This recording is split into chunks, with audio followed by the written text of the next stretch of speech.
But enough of this palaver. Let's get the show on the road. Good morning, everybody. Oh. Last show of the year, huh? Last live show of the year. Whoa. Wow. Weird. Of course that happened. You all right? Yeah, but I can't. Okay. I'm good. Mars has been gone for about 2 weeks, so a few things have been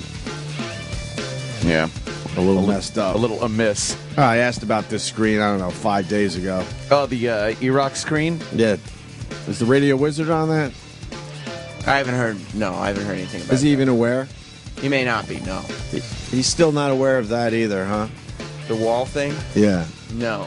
That we pointed out saying, let's see how long it takes for him to fix that. Just looks shoddy. I mean, it wasn't brought up at the final meeting of the year. So. Well, we got this Final meeting. We got this black shit that's covering up some beige shit. Right. And the black shit is kind of like falling off the wall. It's been falling off the wall for months. And kind of as a little gag, we said, let's see how long it takes the radio wizard, the guy that's supposed to be taking care of everything for us, notices it and fixes it. No, there's been more of a focus on cleaning up the offices. Oh, wow. Ooh. That's exciting. Yeah, that's just a little behind-the-scenes dirt for you guys. Oh, nice. I like it. Yeah. But who gives a fuck about the screen that is kind of important to see what the fuck's going on in the other room? Maybe they thought they'd get you because the end of the world was coming. They figured, why fix it if, I end of the world. I've survived officially 3 end of the worlds. Yeah. I think I'm up to 3 end of the worlds I've survived. Right. Is that a record? Do I got the record? 3 end of the worlds. I know we had that Or is one. it ends of the world? I don't know. Wasn't there one where it was a mate thing? Like, remember that whacked out guy? Yeah, that we've crazy already guy. forgotten about already. But Yeah. he got a lot of media attention. So But then he changed his date, right? Didn't he say that was Then a he mistake? changed his date, so that's another end of the world. This is the third. I got at least 3 end of the worlds I've survived. And I'm sure there's been a few others. A Y2K. Y2K, that's Survived my that 4th end of the world I survived. Did survive the Y2K. You might not have survived today yet. Pepper Hicks told me that That's true. 11:11 is the time. 11:11 or 6:11, I heard. Oh, shit. Pepper told me 11:11 a.m. 11:11? What did it say in the Mayan calendar? 11:11. Like what zone? What time zone? Oh, I mean... Oh, don't get into that. I know. Because yesterday I said Mayans, epic fail.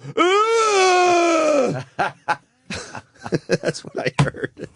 I'm like, they said the end of the world. That means they're talking about the world. The world. So that means, the 21st started already somewhere else. Right. Thus, then, fuck you. I'm going to say that a lot more next year because it's a joke. What did they say? They corrected you? Correct. One idiot goes, "Hey, dope, it's not the 21st yet." I go, "Yes, it is, you dope." Because if the Mayans are talking about the world, that means the world. Right. We like to think the whole world lives in our dumb time zone, but the fact is, if you're talking about the end of the world, where's the 21st? Well, it started, in Australia or fucking Japan or wherever the fuck? Somewhere far away from here. They've already celebrated Christmas. They're so far ahead of us. It's done. It's amazing. So guess what? There's no end of the world shit. It is raining hard. Huh? It is raining It is hard. kind of creepy in New York with that see said. that. A little fucking windy. My whole Windy. fucking apartment was creaking last night. I thought ghosts were walking around. You know what that is? Huh? That's the end of the world. Well, when you wake up and you hear all this like creaking, like the floorboards, like someone's walking, you're like, all right, who the fuck's in my apartment? And then you realize the building's fucking moving in. You're fucking hundreds of feet in the air. 500-ish. Cloud City. 500-ish. Wow. 500-ish. Do you remember when we were, did you do that thing when you were a kid where somebody would tell you like this, I got a story to tell you. And the story was some long story about how there was a dead lady. And the name Mary, the girl's name was Mary, and the Bloody mother was Mary. It's always Mary. Is I don't it Mary? know why. There's one of those out on Long Island too, walking around a graveyard or something. But then you tell the story, and it's like the person's coming for Mary, right? And do you know this? Mary, I'm on the first step. Oh. Like walking up the steps to your no, house. that's creepy. marry him on the second step. And I don't know what else was happening. Oh. But I just remember marry him on the third step. And then you're listening and they go, and I got you. Ah. And that's the end of the story. Mary opens the door and goes, "Hi, Daddy." He goes, Mary. And I go, trim that pussy. Oh! So damn Mary. That's a good story. That's it very terrible? scary. No, it's a great story. I wish I would know the story. I would have told it. It would have killed a good 8 minutes. So, the end of the world thing's a bust. Although it's a little creepy in New York today. Yeah. It's kind of a bit sideways. Yeah, it's And windy. then I think it's going to snow a little later. Right? Is it And then really? Or that's it. They always say shit like that, and then they go north and west of our area. Right. In our listening area, we could get snow north and west. It's just a bust. We've spent 2 or 3 years getting to this day. And Yeah, nothing. at least an earthquake or something would be fun just to kind of Shake things up. yeah, shake things up a little bit.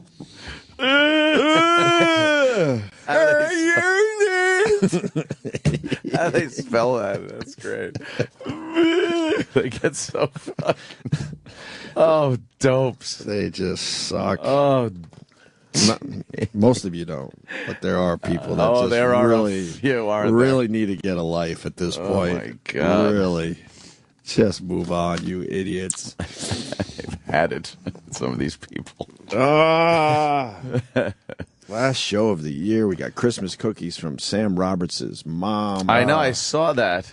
Can I see those cookies? You can see them from where you are. Not really. I can't see right now. Oh, yeah, those weren't that good last year. They were. Yes, they were. Right. They were all right Remember last that. year. There was a Oh little my drop God! off. I can't believe she even did it. Why? Why would she?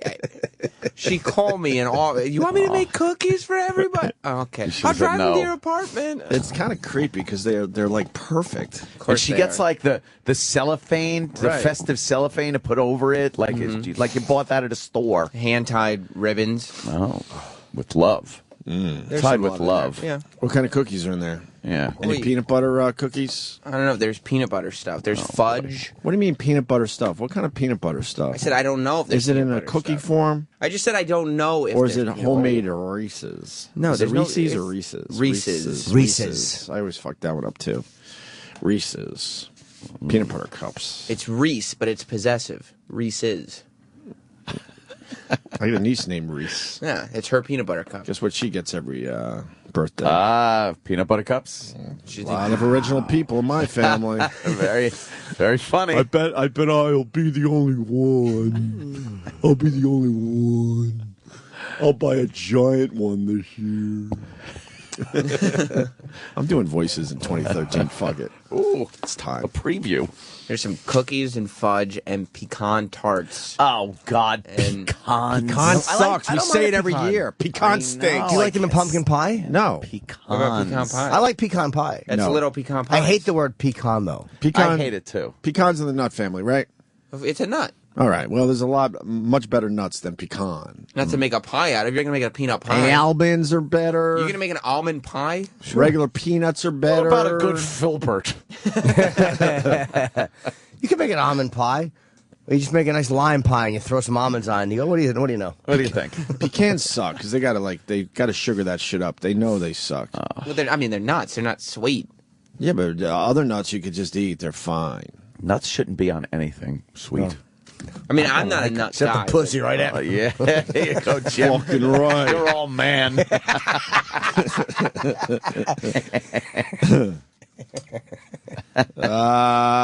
Well, the end of the world. I think we're safe on that one, right?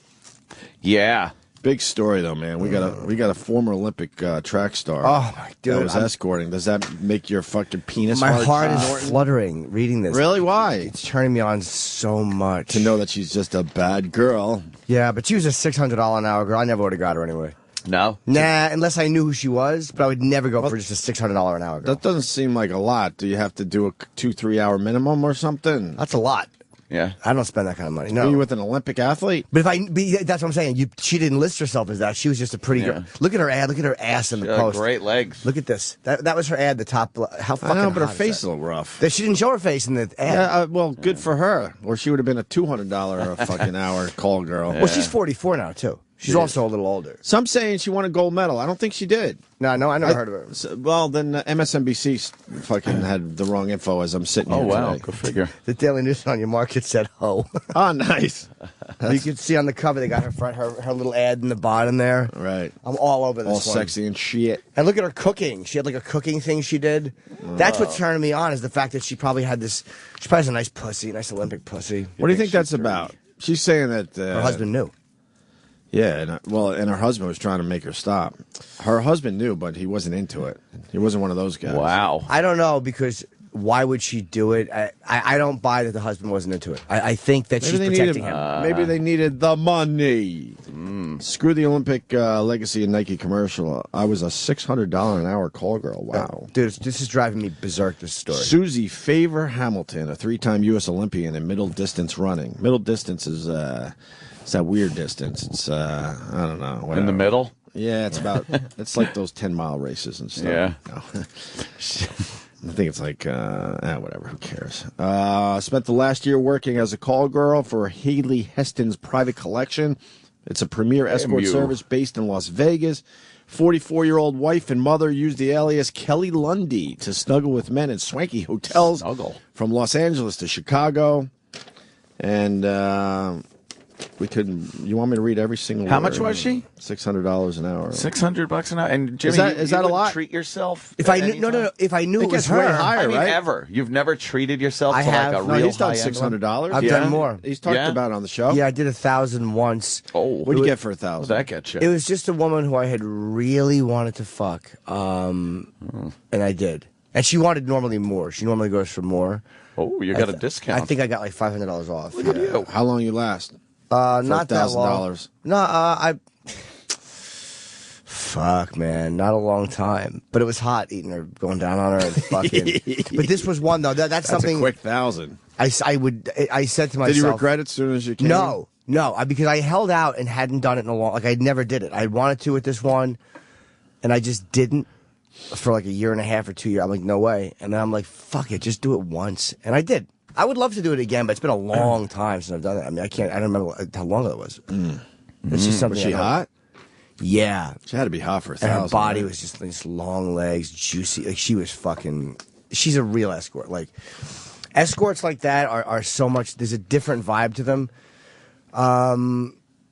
They don't have that distant stare. No, a lot of times they kiss you. It's like a real date. But it's just again, that was the time I had a little bit extra money, and I can't see myself doing that unless it's a tremendous one that I have to. It's like a bucket list type chick. Yeah. Right. It's just not worth it because $300 or $400 is even a lot because of the, like I don't. Really? Yeah, man. Can I do it? You know, you don't want to fucking lose your home for getting horse. But what are you getting for like 100?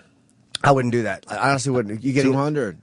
What's your lowest? For 100 or 200, you're probably getting. It's probably a massage type thing with a hand release of some sort, and you may be able to talk them into more. But sometimes you'll get regular girls. Hand jobs are just silly. You know what though? They can They're get me kinda off silly. at times. They can. Yeah. It's just silly.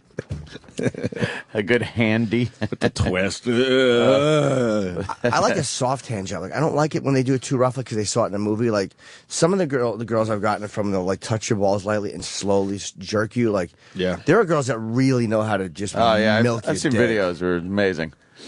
Girls like using just her thumb, barely moving it, and the guy's like, "Brr." Well, that's Brr. all right. But her double life imploded after revealing her identity to several clients. Why would she do that? I have a theory. I think she wants to write a book. Really? Yep. I think she's writing a book, and I think this came out on purpose. Okay. Who excitedly gushed to their friends about betting a former Olympian and model. A reporter caught up with Hamilton in a Las Vegas hotel lobby earlier this month. She reluctantly spilled about her astounding secret she now calls a huge mistake. You know, I don't think she thinks it's a huge mistake, right? No. I cannot emphasize enough how sorry I am to anyone I have hurt as a result of my actions, and greatly appreciate the support from family and those closest to me. I fully intend to make amends and get back to being a good mother, wife, daughter, and friend, Hamilton tweeted today. Hamilton lives in Wisconsin with her 7-year-old daughter and her college sweetheart. Just because you go out with someone in college doesn't mean it's your fucking sweetheart. They have to say that every time. Yeah. She said her husband knew of her salacious shenanigans, but he just couldn't stop her. See, that's the part that I have trouble believing, because she's a drug addict or a sex addict. I mean, obviously, there's a reason for this. But when they said that she started in December of 11, so maybe she's just having these, I'm an older woman losing everything. Oh, she just did this last year. I believe so, A quick yeah. year. The former swimsuit model gushes her secret sex life was exciting, a welcome diversion from heading her successful real estate brokerage company, delivering 60 motivational speeches a year, and heading up promotional work for Disney. So she was making pretty good money, it seems. Dude, how hot is that? How fucking hot is that? This girl That's like what's, was doing legit stuff. that's like what's getting you. Yes, the fact that she was doing this, she had this business, and there was this And she couldn't help herself. this private, because it gives you faith in every woman you meet. Like, no matter who you see around the office, or no matter who you see, they can have that other side. Like, that turns me on so much, is that dirty, dirty secret of it. Makes it so hot to me. I'd easily spend $600 if I knew who she was. Well, she says, I was drawn to escorting in large part because it provided many coping mechanisms for me when I was going through a very challenging time with my marriage and my life. It provided an escape from a life that I was struggling in. It was a double life. Oh, double life. I do not expect people to understand, but the reasons for doing this made sense to me at the time and were very much related to depression. See, this is now she's on the healing road. Like, this is the redemption. Like, I do think that she'll write a book about it, and I think this came out on purpose, because you don't tell people you're an Olympic athlete for no reason unless you want this story out. You're not dumb. Nobody recognized her, obviously. She had to tell them. Right. If somebody recognized her, I'd go, oh, wow. But she wanted this out. She wasn't, but she was in Nike commercials.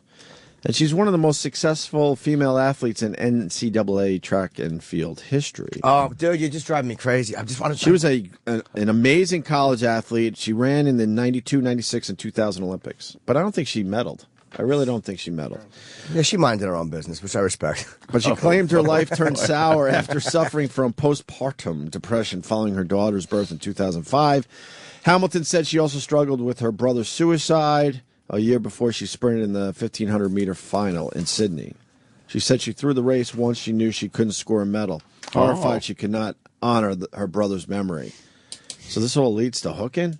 Yeah, right? That mind is a weird fucking thing, huh? I don't believe that her husband couldn't stop her, though, because you don't tolerate your wife jetting to Vegas. And although she may have been gone for speaking engagements, too. Yeah, I don't know. Maybe he busted her, and then she's like, I won't do it anymore, but then still did it under another name when she was... Yeah, maybe that's true. Okay. I've been seeking the help of a psychologist for the past few weeks and will continue to do so after I have put things back together. She said she decided to quit the escort business, though several of her clients tell the site she is worth every penny. Wow. I would She see was her good, in huh? a second. I would see her. Imagine that fucking she could work that thing. She's older, All those though. muscles. Which is not my... $600 escort was $44. You'd never hear me ordering that. No. No. She's got those rough hand ligaments. She is pretty lean. Yeah. She probably could squeeze your dick pretty good. Yeah. Mean. Not too far between. Squeeze that shit. But escorts freak me out a little bit anyway. Like, I don't go out and get the ones that fuck. Like, I don't, because there's too much you can catch. It just scare. It really does scare me. Like, Yeah. the idea, yeah, man. It's like, you got to be careful. So what do you usually fucking handies? Blowjob? Yeah, sometimes. Finger in your ass? Sometimes, yeah. Or a lot of times, nothing. I've gotten, like, I go to, like, massage places and stuff, and I get really, nothing happens. Huh. But it's just the idea of it. It's interesting. Oh, really? Yeah, it's weird. It's like, then I go home and I just, like, I think I'm going to jerk off, but I don't. I've gotten to be a weirdo, but I've actually mellowed as far as risk-taking in my older days. Oh, look at you. Just a very, very low-risk shit in my life. Because I'm just starting to get nervous. Like, I've been lucky for too long. Like, nothing really bad has happened, and when it does, it's going to be a bad one. Like, I'm going to knock her up, and she's going to have 4 kids, and they're all going to have AIDS, and give it to me. Oh, my God. Like, something, like, I'm going to fucking 20 years of karma is going to kick me in the fucking Oh, stomach. my God. That's horrific. I know. Holy shit. So that's a big story today. Big story. That's hot, though, man. Look at her cooking. Look, did you see that picture of her cooking, dude? That's fucking great. That's a cooking hot? show, yeah. Yeah. Why is the cooking picture hot? Because it shows you That she's a homebody? that's no. It's not. It's her cooking on a set. It looks like she's cooking. She's doing like a Martha Stewart kind of a thing. Yeah, it was like a picture. Try to find a hot picture of her. See, her face is rough, man. Yeah, it is, but it's more the Body's, scenario. Definitely banging. Yikes. What about the bikini picture? Yeah, the red, white, Let me and blue. see, Sammy. Sammy! Not bad. Oh, come on. Look at that body on her. No, the body's amazing. Yeah. But face a little rough. It's a little Dolph Lundgren-ish, but I mean... Give me one more. Can you find a good face picture somewhere? That's now. Let me see. I mean, she's not ugly, certainly. That turns me on. Yeah. Fuck, dude. I like when I know about them in real life. That always turned me on when I would know about them in real life because, they are people, and it's like when people come over to your house or you go to them, it's just you're seeing these sexual things. I want to know what they do for real. A lot of them don't want to tell you, but Yeah. So, Well. it's hot to know that. Yeah. You know more about that person in 45 minutes than people that they've known for 20 years. And that's what the dirty secret is about it, is like people who fucked her knew more about her than her Olympic teammates who traveled the world with her. In 40 minutes, they learned more about her that fucking underbelly. Yeah. And that, to me, is the sexy part. I'm babbling. You think she liked it? Think she enjoyed it? God, I'm just sorry. They cannot stop showing this kid's picture in the fucking post. Yeah. They cannot stop showing his photo. Yeah. and that absolutely will make someone else think twice about it. Wow. I have no doubt about it. And these pictures of these children are fucking, it's depressing me so much. I was reading last night how I didn't realize that some of the kids were hiding. It's the fucking most horrible. horrific thing you could ever imagine. And the teacher who they called a hero, she made all the kids hide in the fucking classroom, and this fucking animal comes in, and he goes, where? I guess he demanded to know where they are. And she goes, they're down the hall in the auditorium. And I guess that he waited there or something. I don't know what happened. And then a few of the kids panicked and ran out, and he shot. It just fucking...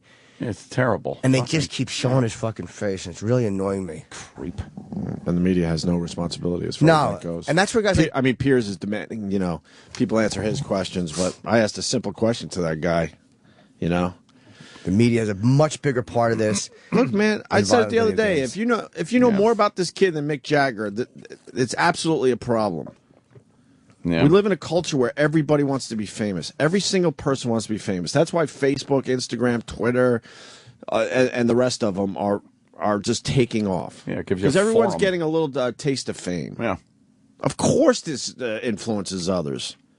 Of course, it does. You're hobnobbing with celebrities on Twitter. Shit like that. right. Yeah. Of course. Kind of almost famous, and then. And I do think violent video games and some violent movies also influence, but I also think it's the other side of it that it also calms people the fuck down. Yeah, I think that's inconsequential. You're never going to get a perfect stat, but I think this is way more influential than any of the horseshit they're talking about on TV. Yeah. When you show his picture every fucking day, that's giving other lonely kids some ideas. Yeah, if you're going to kill yourself, why wouldn't you do something like this? Absolutely. You just look in the paper and see all the recognition you get. Mm-hmm. It's stupid. Dumb fucking news. I'm so glad him and his dumb fucking mother are dead. Oh, am I so glad. Yeah, that I'm mother glad- really is a lump of shit. Ugh. I'm glad the mom's dead too. Yes. A lot of people feeling bad for that mother. Fuck her. I'm glad the mother's dead. Fuck Yeah, her. she was horrendous. She knew this kid was a fucking maniac, and she left guns around the house. Yeah, good. She knew she had a dud fall out of her box. Fucking ventilates her head. And then Good. and then she takes off for a few days, just leaving him in the house. No. With guns! With the guns, fucking yeah. guns! Gummy. Yeah. It's unfortunate that he Irresponsible. didn't just shoot her and then himself. Right, yeah, fucking yeah. awful. Just find the two of them in a fucking pile in her dumb bedroom. That would have been good. That would have been great. A little footnote story somewhere we would have forgotten about already.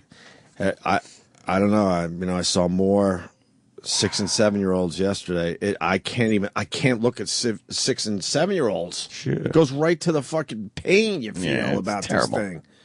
Because you just start imagining all sorts of shit, and then their little voices start talking.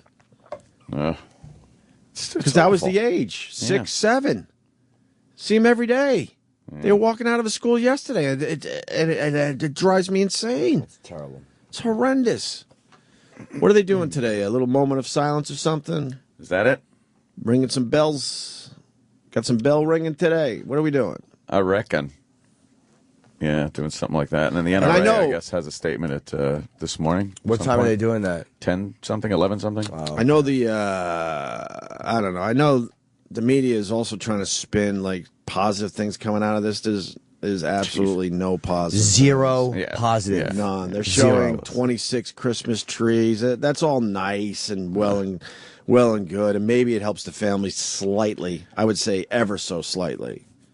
But there's no good coming out of this. There's no like positive, like, this is as bad as it gets as far as America goes, because we don't know what the fuck's going on with the rest of the world. Well, focusing on the victims and showing everybody these children is one thing. Like, I think people like to know that the country's grieving with them. I don't mind them focusing on the victims, but the scumbags on the news have to fucking go through their last day.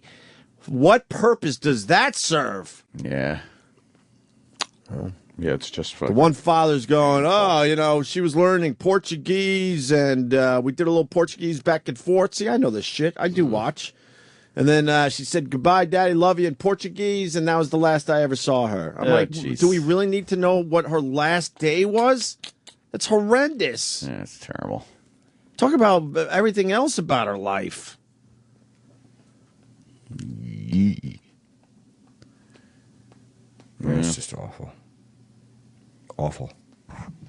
And they know they're contributing to it. They know. And they don't. Yeah, that's why Pierce not even acknowledged. That's why Pierce didn't answer my question. He knows. Yeah. He fucking knows. Not acknowledged by As he's sitting there being all pissed off and outraged because people aren't answering his questions. Well, they do that story. Which are way more complicated than my stupid, and it was a stupid, simple question. They won't do the story. Does the news contribute to mass shootings? Tune in at 11 when we go in depth with this. No, I've never heard them actually acknowledge that even might be an issue. Disprove it. 24-hour news cycles where you're showing the guy's picture. By the way, I'm proud of this show because we didn't mention his name once. Yeah, fuck him. Absolutely contributes to this. Absolutely. Yeah. Abso-fucking-lutely. That one I would say is a guarantee. Well, video games and all that, certainly let's debate that. But 24-hour news cycle, I don't need to debate that one. Without a doubt. That's pretty obvious. And they don't ask instead of saying the media, what they should say is, what do we as the media? Yeah. How about you fucking put we in there? Yeah. How do we in the media contribute to this? What is our part in this? Unless, of course, all these profilers and the FBI profilers, these guys that can pick out a serial killer's fucking his favorite brand of oat muffin before we catch him. Yeah. By the way the body is splayed. They're telling us that this contributes. Yeah. And we, the press, are purposefully ignoring it. They're not innocent about this. They know it. This is a huge moneymaker for 24-hour news cycles. Oh, yeah. Huge moneymaker. Viewership's up, and they're able to sell their commercials. Secretly, if you want a taste of honesty, they kind of hope this shit happens. Sorry, they do. Yeah. Because they don't know these people in the end. They kind of hope this shit happens.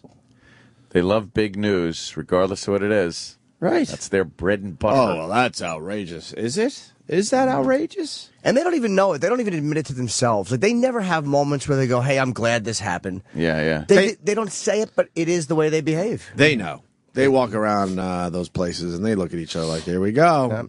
Here we go. They rub their hands together like, this is good for business. Yeah. Guy in Cincinnati has a very good question. Guy, what's up? Guy. Hey, what's up, O&A and Jimmy? Hi, buddy. What's up, Guy? Yeah, my question is, do these guys, if they're going in to be famous, why do they take their lives? They never get to see themselves on television to be famous. They just want to. You know what it is? I think question. they're going out as legends. Like that's in their, of course, in their minds. We're going to go out because they. I'll tell you why. This goes right to the press because they know they're going to be famous because they see how the press covers these other people once they're dead. Right. Yeah. and they know that they're going to kill themselves anyway. So they're like, I'm going out in a blaze of glory, and they probably think I'm going to be infamous. I'm going to live on in some way because they've seen the way these fucking pigs in the press cover them and make them anti-heroes.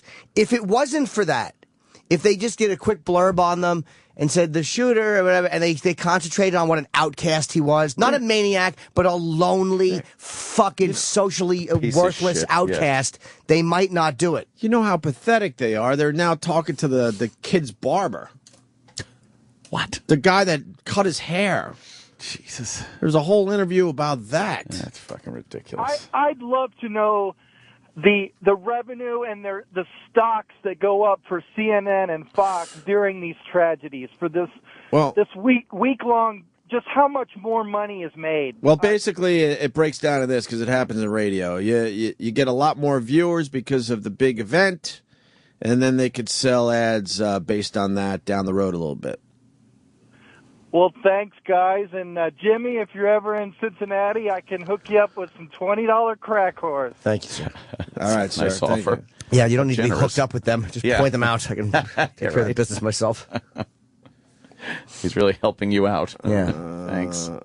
You know what? I'm not a huge fan of Piers Morgan, that hothead. Yeah. Dylan, go ahead. But I will defend Piers Morgan on Dylan's point. Go ahead, Dylan.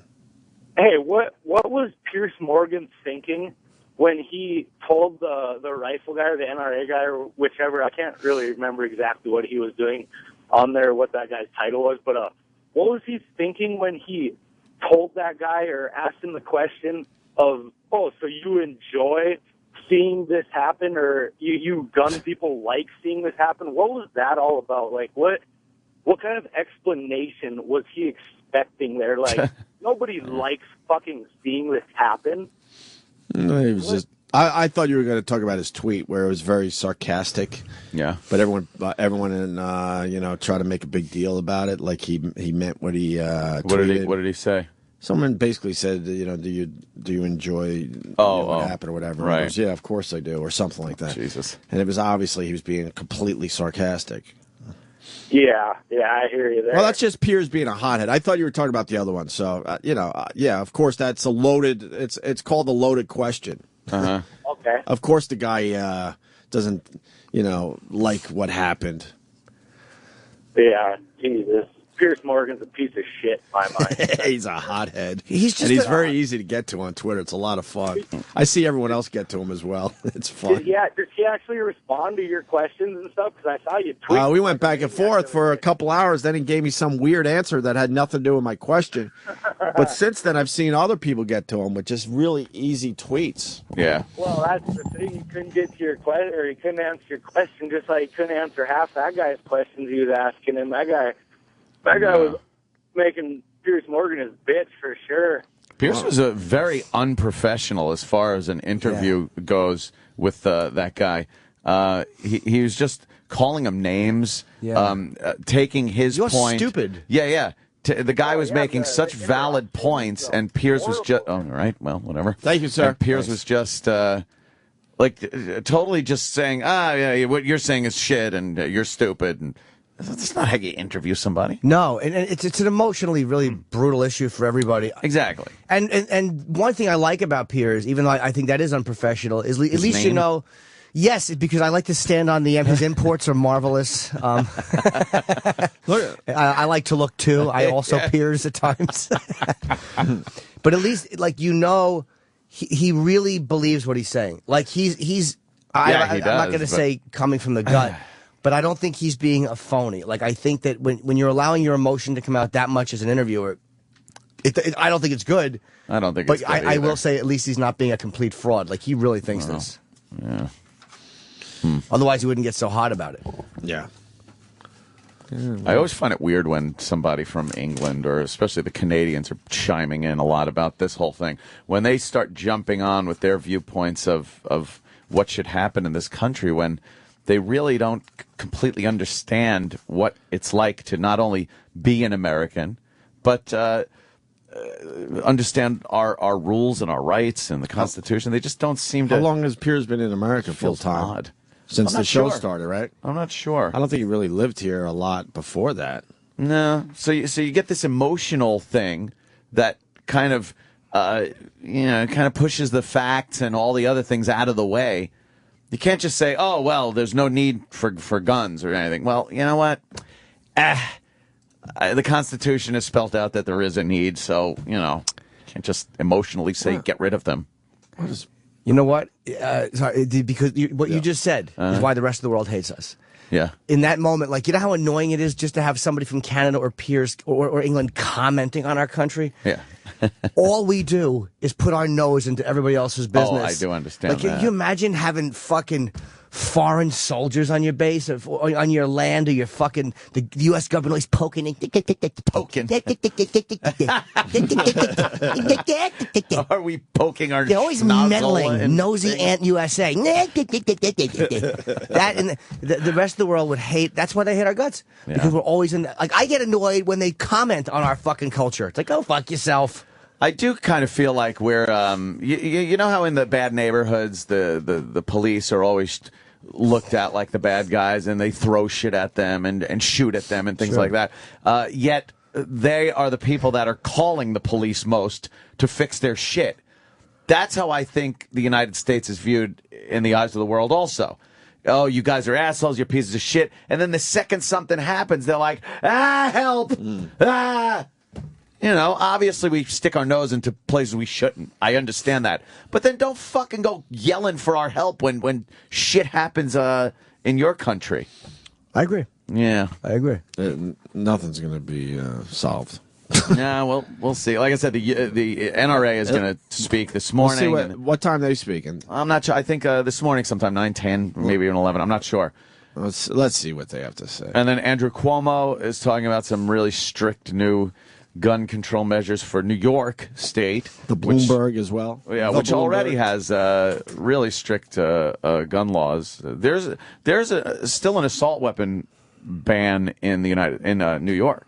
Like, it was lifted federally, but in New York there's still certain guns you're not allowed to possess. New York that City? are considered assault weapons. No, New York State as a whole. All of New York State. Yeah. And now they want to get magazine size from 10 rounds down to 7 rounds, I think is what he's saying. I honestly don't think that a person that wants to bust in and kill a bunch of people is going to adhere to the magazine capacity rule. Right. I think they're going to grab 30-round magazines, load them up, and shoot people with them. But, regardless. All right. Or irregardless. Food's here. Nice. Food! All right. I just learned about the pecan. Oh, you're learning about the pecan. Well, do tell. Melvin Tillis, it looks like, on the old Twitter. Tillis? Melvin Tillis. Or Melvin Tillis. I don't know, man. You got to make your Twitter names Isn't easier Mel if you want Tillis the big plug. That's a stuttering country singer Of course guy? it is, yes. He writes, the pecan is not a nut. Oh, what is it? I swear to God, until this moment, I thought it was a nut. It's a droop. Oh, what? It's a droop. Ew, what's A droop? Are we all learning this for the first time? What the fuck is a droop? I've never heard of droops That's before. a nut with Asperger's. It's a droop. D-R-U-P-E, if you want to look it up. It's a fruit with a single stone or pit surrounded by a husk. It's a fucking nut. That's like nut. That's like saying tomatoes aren't fucking vegetables. Shut up. Tomatoes are fruit. Yeah, it's a vegetable. I don't give a fuck what science says. I got a fruit salad. They don't put tomatoes in it. Exactly. You ever cut tomatoes up over your fucking Apple Jacks? Oh, Ma, I want some tomatoes and my kern flakes, Ma. Suck. Bunch of those dumb gooey seeds in your cereal. How much would tomatoes wreck your fucking kern flakes? Kern flakes. Just make it a fucking vegetable. We all know it is. Exactly. Enough with that shit. A droop. What's a droop? What else can we? Or it's a nut that had a stroke. It's a Bell's palsy nut. Nuts versus droops. There's a whole article on it. Yeah. Name some of those other droops. Betty White's tits. What about the walnut? They droop. The walnut's not a droop, right? Now, the walnut's probably a nut. All right, good. It has nut in its name. It's not called a wall droop. That's right. I understand it has nut in its name. So I always liked pecani dog.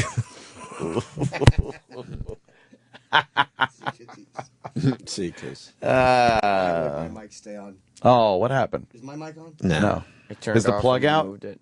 You know what? Oh, God. What the? That cord is... Oh, that's good. This channel had a bad week. Now I'm hearing like... Not us, but just like I guess Gary started his vacation early or something. Sam, Can an engineer guess come in so. here and replace Jimmy's cord? Yeah, a please. bad cord. Just you can leave your train outside, walk right in. He comes in with an oil can. Oils your microphone. How would he do that? Oh, you know what? A peach is a droop. I was going to ask if a peach was a is a droop based on fruit. Opie's description of a droop. A nectarine. I love are a good fruits. nectarine. Yeah, nectarine. are they fruits and droops? No, it's just a droop. So I think a droop can be a fruit, right? Just- Doesn't yeah, necessarily like a- mean a fruit's a droop. Like Well, a it stone depends. fruit. what are you, fucking Dr. Seuss? Exactly. Droop can be a fruit. Yes. Oh, Yes. boy. It opens up a whole nother can. does. Gets a pecker in it. A cherry is a droop. All right, Okay. look. Single stone. Apricot. How about their fruits? An And how about apricot. pecans or nuts? That's Well, what they then what's a sleep on. droop? We're over describing everything.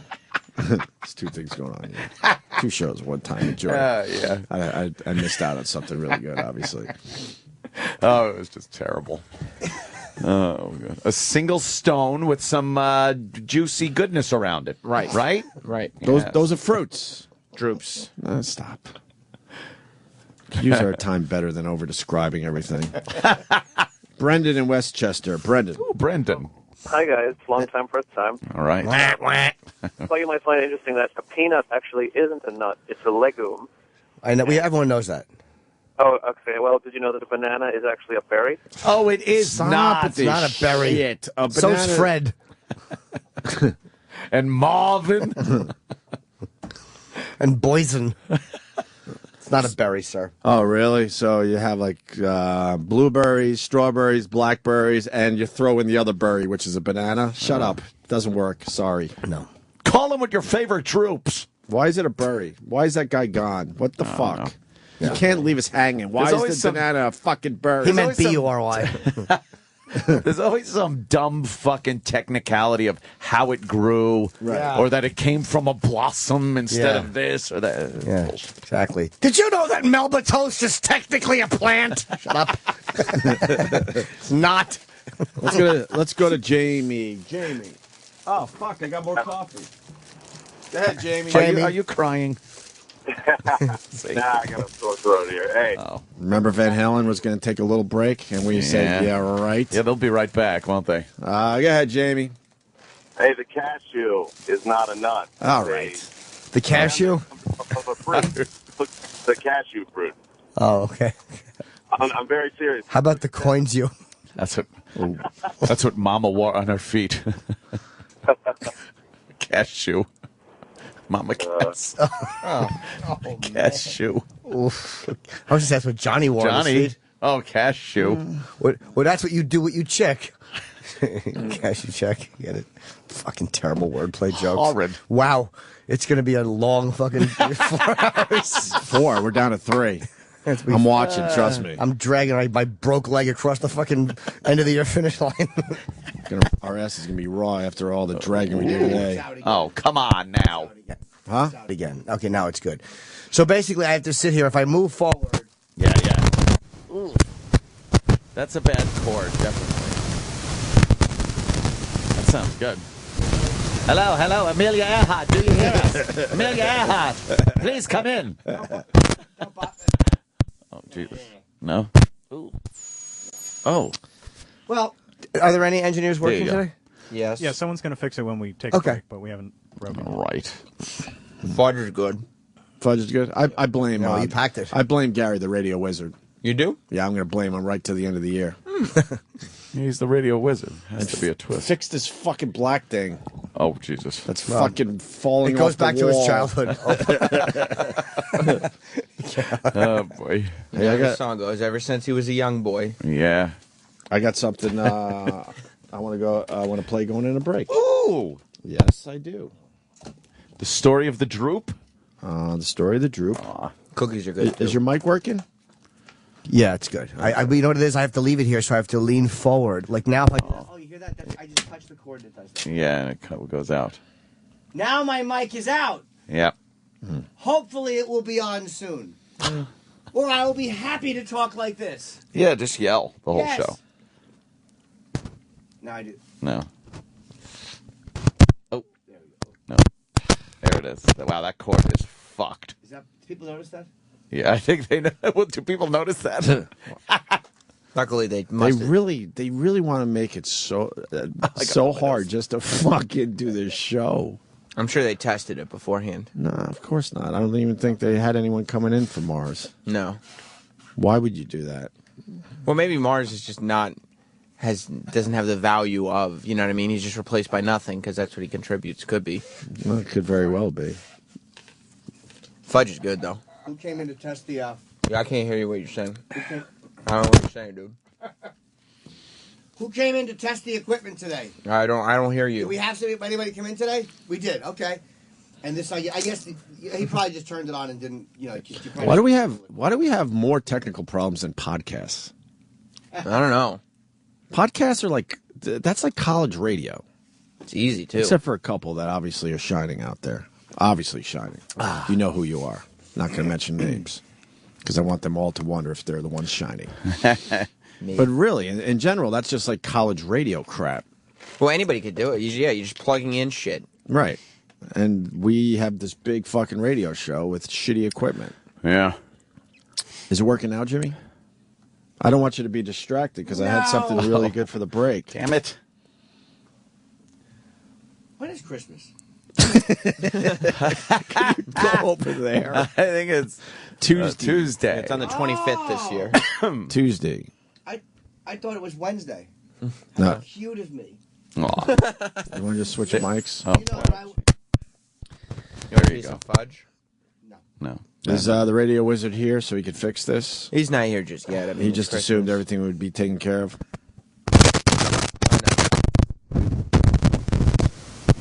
Oh, Anthony. We literally have no staff except for you. It's down to Sam and Travis. Yeah. Everyone else is love. Everyone else is Can gone. make it rain. Everyone else is gone Everybody's got until the new year. vacation.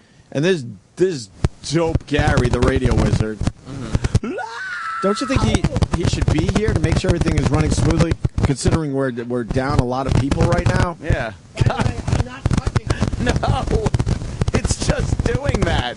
How about we just let that happen until he gets his ass in here and fixes it? This whole Mayan apocalypse That's thing is seeming more and more likely. At least with this show. Yeah. Oh yeah. I'll bet you that's what it is. The Mayans? Yeah. Oh. I don't know what you're saying. Maury's winks don't come off, even in hurricane force winds. Oh my God. It's terrible. Why didn't that dope get his ass in here? Who are you talking about? Gary. Oh. What's his last name? I want his last name today. Oh. I'm not going to say his last name on the air in case I get in trouble. Gary. Fuck, I don't know. Shepherdini. Gary Shepherdini. No. I'll never understand that.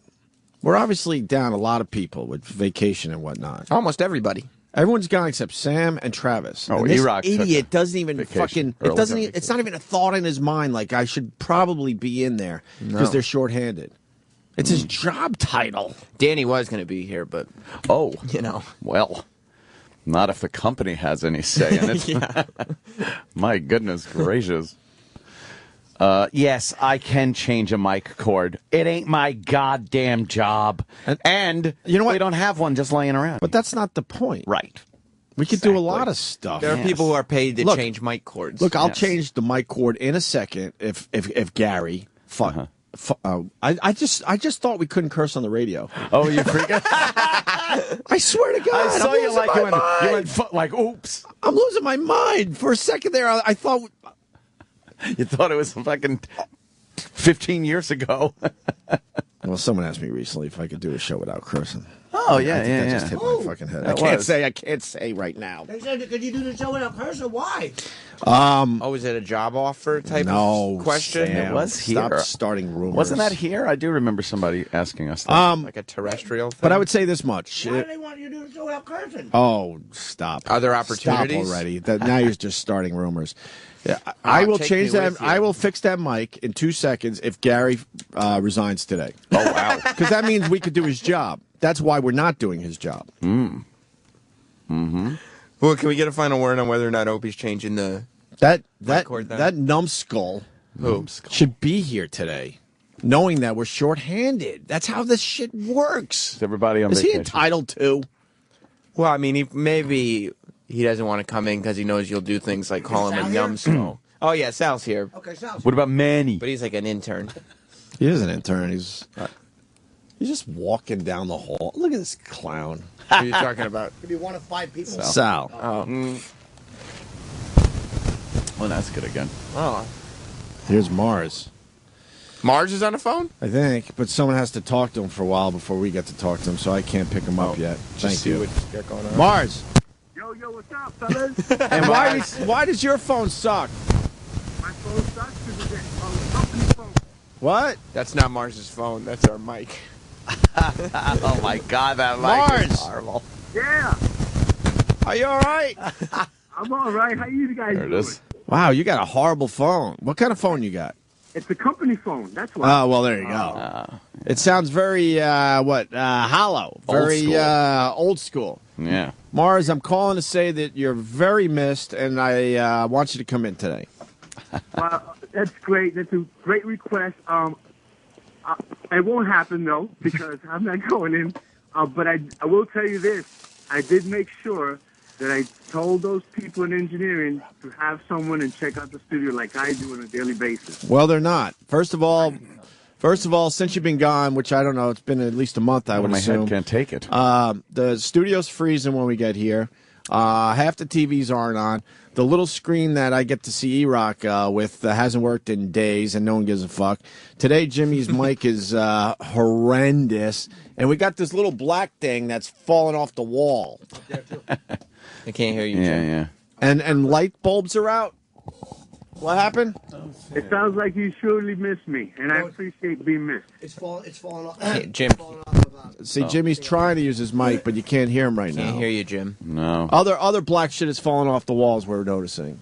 You want me to tell you another inside deal that's going on? Ooh, Yeah. Do tell. Okay. All the managers in engineering Yeah. are gone. Everyone's gone except us. How And- are we still and here then, today? And then at the end of the year, they'll tell us we ran out of vacation days. How does that make sense? We got a lot of time. Howard's not back until February. Jesus. And we're pretty much working right up till Christmas. Amazing. And then they'll say, oh, sorry, you can't take that Friday off. You ran out of days. How is Yeah. that possible? You guys got to keep better track. Oh, I'm keeping track. Yeah? Yes. So how do we fix... no, I don't want to fix Jimmy's mic. Who do you want to fix it? Well, we'll move Jimmy over because that's not fair to Jimmy that he's not heard until the mic is fixed. Huh? Penn's coming in, though. Oh, Penn so. Jillette's coming in, so that means Jimmy can't talk today. And Jimmy wants to. They already know in the shop, but I can call around and make sure someone squares it away. Yeah, it's a bigger ball. issue. I don't understand why the studio wasn't set up properly with your absence. Cheap fucking mic cord. Bring it up. Guys, you guys should bring it up because I did bring it up. I have an email to cover my butt, and I don't see any work order saying that was done every morning like I do. No one's coming in here. I mean, and I did tell people this screen's been out, but maybe it's a tough fix. I don't know. For the record, somebody was definitely in here to test the studio on Tuesday. Tuesday. Okay. I know that to be a fact. All right. Yeah, it's supposed to be done every day.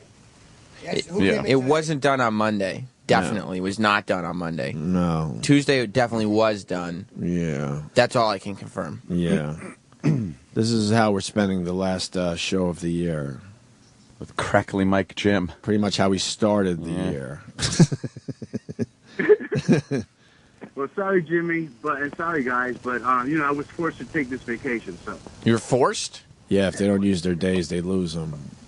Yeah. Use them or lose them. Use them or lose them. I know about that. Yeah. That's why E-Rock's been gone the whole month. Yeah. All right, Mars, your phone sucks. all right, guys, Merry Christmas, Happy New Feliz Year. Navidad. Right. Oh, very good. Feliz Navidad. Very good. Prospero año. I don't know what that means. knows what that You motherfucker. Love you too, baby. Bye-bye. You He wished you a happy New Year. Oh, all right. Oh, I thought it was something like "Let the immigrants in." No. Some battle cry. No. Hey, can we play the Radio Wizard song today? Which one? Do we The have winner? it quickly, Travis? I can't see you, Travis.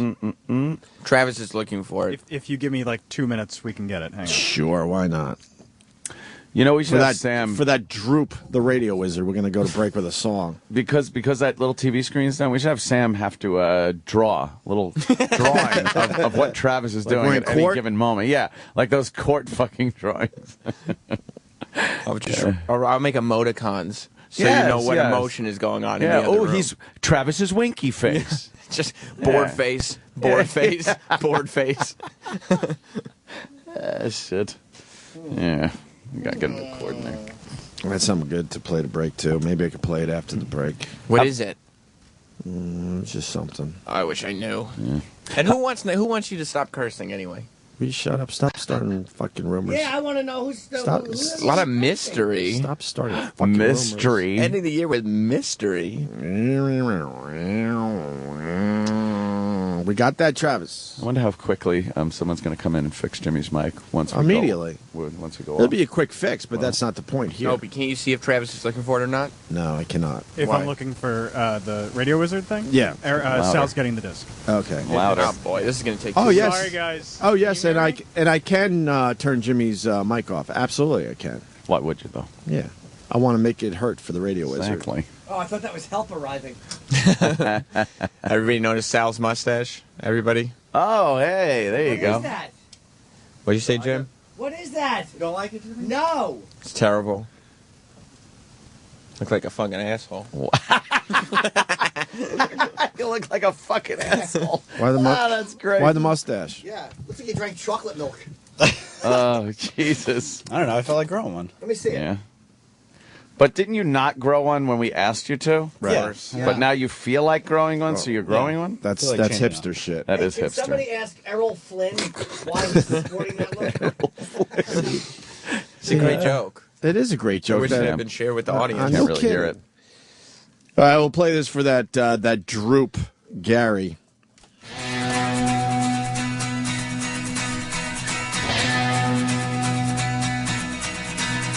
Ever since he was a young boy, he's been fucking bald. His baby's instincts, he just clutters up the hall. Asking him questions like talking to a wall. That egghead dummy doesn't like the show at all.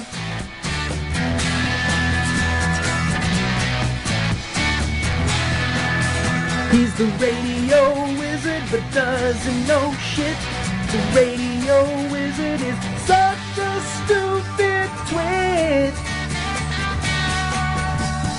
Why do you think he doesn't like the show? I wish that he would. This is the Opie and Anthony Show.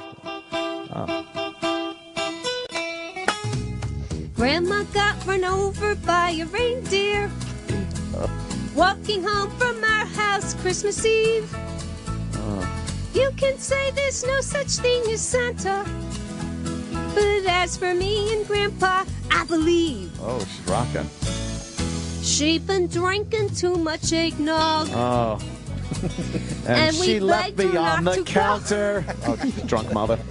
But she forgot her medication, and she staggered out the door into the snow. Snoo. When we found her Christmas morning Oh. at the scene of the attack, Oh. she had hoof prints on her forehead. Oh.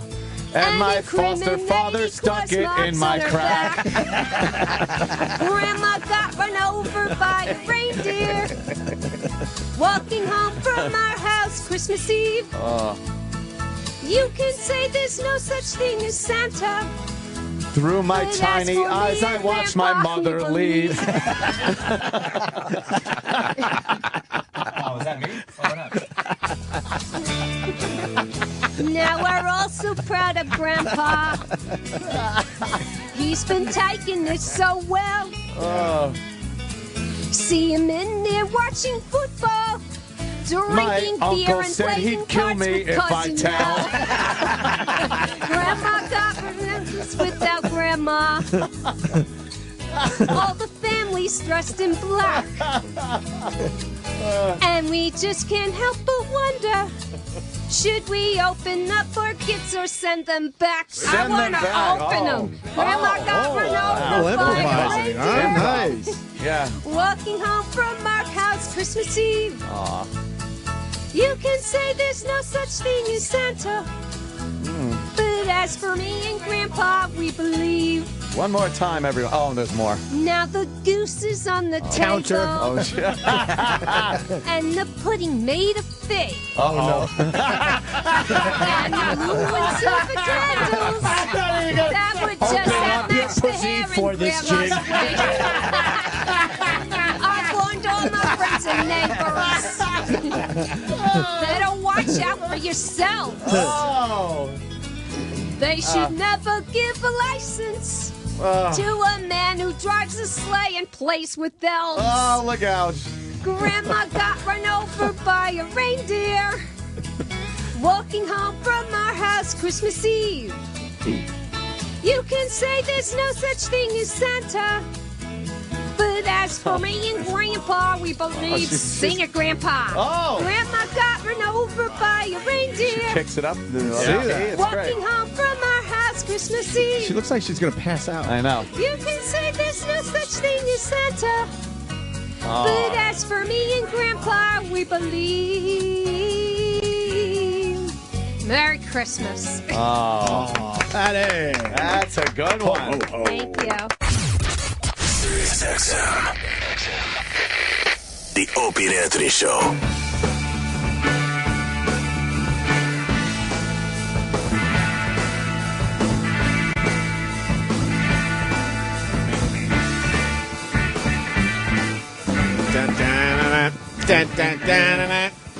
I do like this. That's a good one. Tune, yeah. Love Zeppelin. Penn Jillette coming in today. Just happened to be in New York. He said, hey, I want to stop by. We said, all right. We could do that. Yes. We like Penn Jillette. Yeah. I like him a lot. I liked his book. Read the whole goddamn thing. I read your book. I read the whole thing. Yeah. Penn Jillette loves having sex. Oh. Well. Loves having sex. Really? Oh, yeah. And how did that get presented in the Told book? a few sex stories in his Yeah? book. Sure. He's been in some situations, it seems. Normal sex or weirdo sex? I think he might have done a little sex clubbing. Whoa. Jimmy.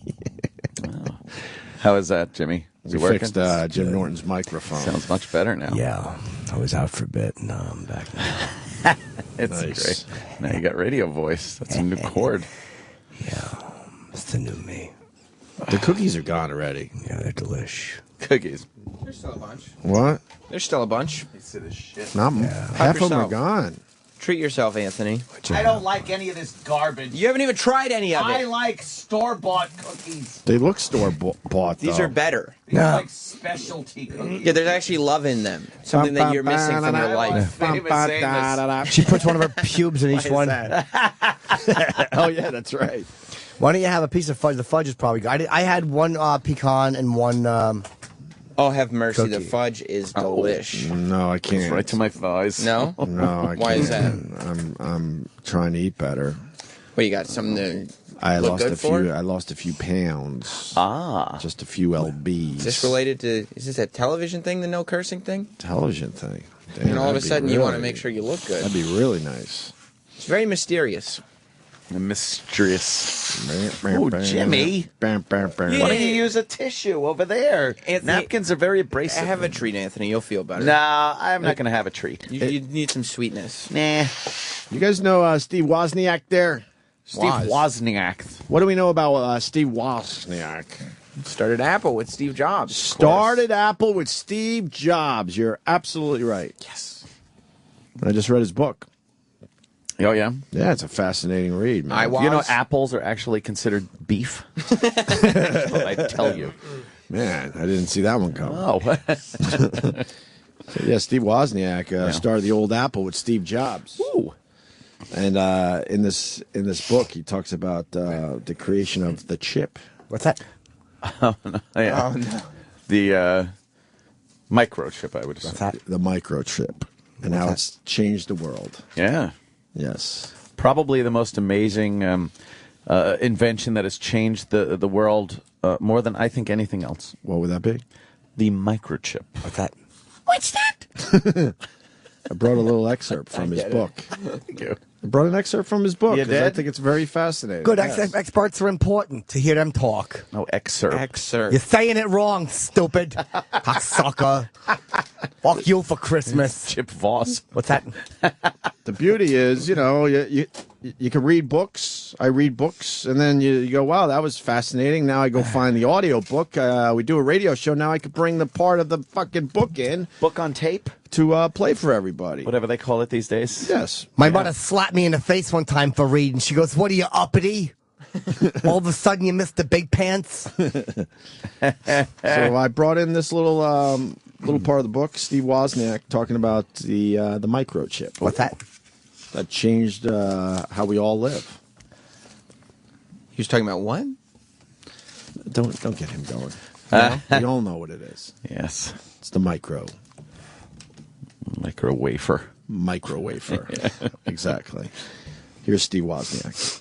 Chips. What's that? Chips. Chips. What's that? Chips. I never had the courage to ask chips. What's that? Steve Jobs. Free chips. What's that? Chip company. What? Very few chips. What's that? 20 chips. What's that? Which is very, very few chips. What's that? Chips I had That's with right. few chips. Yeah, what's that? Ram chips. No, with what's that? Ram chips. What's that? 8 chips. What's that? Used the chips, What's that? including chips. What's that? Chips. What's that? What's that? Chips on. What's that? The chips. What's that? Chips. What's that? Chips. Their What's that? chips went bad to those chips. Oh, what's that? Registers, chips, What's that? dates, chips that were What's coming that? up. Small Yeah, chip. what's a that? couple of chips inside. What's that? Your chips What's that? really do only one thing. They do, If right? chips What's were that? simpler inside a chip. What's that? If I could use chips, What's the that? amount of chips, a few chips What's that? together, and use a crystal clock chip. What's that? 28 chips for the What's that? Pong design. Wow, I that's programmed amazing. These I little never knew chips, that. What's that? The fewest possible chips. What's that? Higher and higher Oh, in what's chip that? count. What's that? Approaching 200 chips. What's that? Thousands of little chips. Oh, what's that? Wire chips together.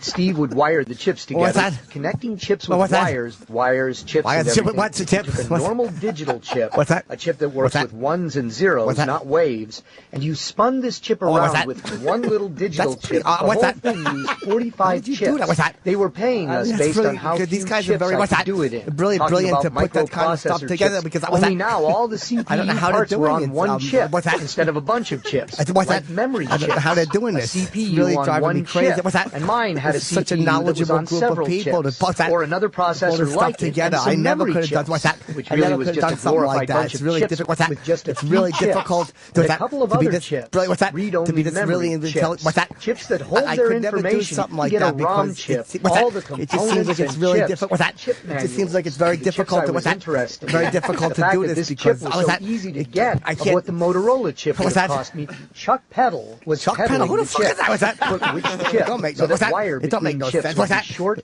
Who the fuck majority is of Chuck my Peddle? chips What's with that? RAM Cock chips suck. on What's it that? and two It don't make no interface sense. adapter What's chips. that? I used Cocksucker sockets Chuck for all Peddle. my chips What's because that? I was I hate his where the fucking soldered guts. chips that went What's bad that? Don't mean easily nothing to me, removed Chuck bad Peddle. chips Fuck you. What's with a that? couple of PROM chips. Cocksucker. What's that? These Don't programmable mean read-only nothing. memory Fuck you. chips. What's Two that? of these PROM chips that What's were that? available. These chips would What's hold that? my monitor program. How and long some is this PROM tape? It's chips. fucking good. Both This programs guy's really into the smart. chip. What's that? I borrowed 32 SRAM chips What's that? with these chips inside That's their what? sockets with all the chips What's in that? place to burn the program into I can't the chip. listen to this. I What's that? studied the chip's data sheets. Here was a computer with 30 chips on it, having that? so few chips. What's It was that? like the same amount of chips on an Altair. We're talking about a new memory chip, What's which would that? have 4K bits per chip. The first-time silicon chip memory that? would only take 8 chips What's that? instead of the 32 SRAM chips with as few that? chips as possible. What's that? I had selection chips, vertical counter chips of the 2 of these selection chips, and maybe another chip or 2 worth of logic. Get a DRAM chip. 4K bit DRAM chips for sale at a reasonable price.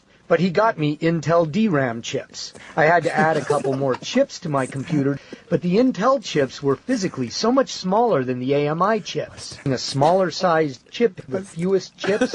I was trying to get chips for a computer I'd designed. If I used chips by Oh, God, what's Synergetics, that? the computer had fewer chips than if I that? used Fairchild chips. which Synergetics chips I'd use. What's that? The Synergetics chips I'd use in the design were much larger than the equivalent Fairchild chips. That? Not simply fewer chips. From designing for fewer chips, usually fewer chips means fewer connections, but not always. Add a couple of extra chips to go with Intel's chips. What's that? Because that chip design eventually became the standard for all memory chips. What's Solder that? all I'm their just chips saying to a it now. I printed don't even know who's circuit. They were calling getting me. chips almost What's that? free from their companies What do you anyway. want, Ma? We did end up finding Ma, a you're not chip supposed to. distributor. You're not When he supposed to paid do us, that with those we were able to darker. pay for the chips. Ma, what's that? Plug chips into sockets for $1 a sitting on board. it like that. I Describe don't the like chips this. on the Ma, what's board. that? With chips working What's at the that? I feel like I'm frequencies you would dreaming need. of something. Just a matter What's of that? buying more chips. What's that? The Apple II would be designed with colorability on those chips. Oh, In what's doing that? this, I knew I would save some chips. fucking hate the this Apple book. What's II that? ended up with half as many chips What's as the that? Apple Why is he I. saying By this? now, I had faster DRAM chips. What's that? These new chips DRAM? can What do the it fuck are twice these? every microsecond. Oh, this gosh. little blank board with chips on the Oh, top what's side that? of it. There wasn't a single chip I I could know, save. what's I was that? so impressed to meet him after Please. the roll. Oh, His me? chip showed What's him how that? many chips and how Oh, it chip, worked what's and that? everything. That was making a chip that was What's that? compatible with. They said that any ROM chips Rom, we had what's that? around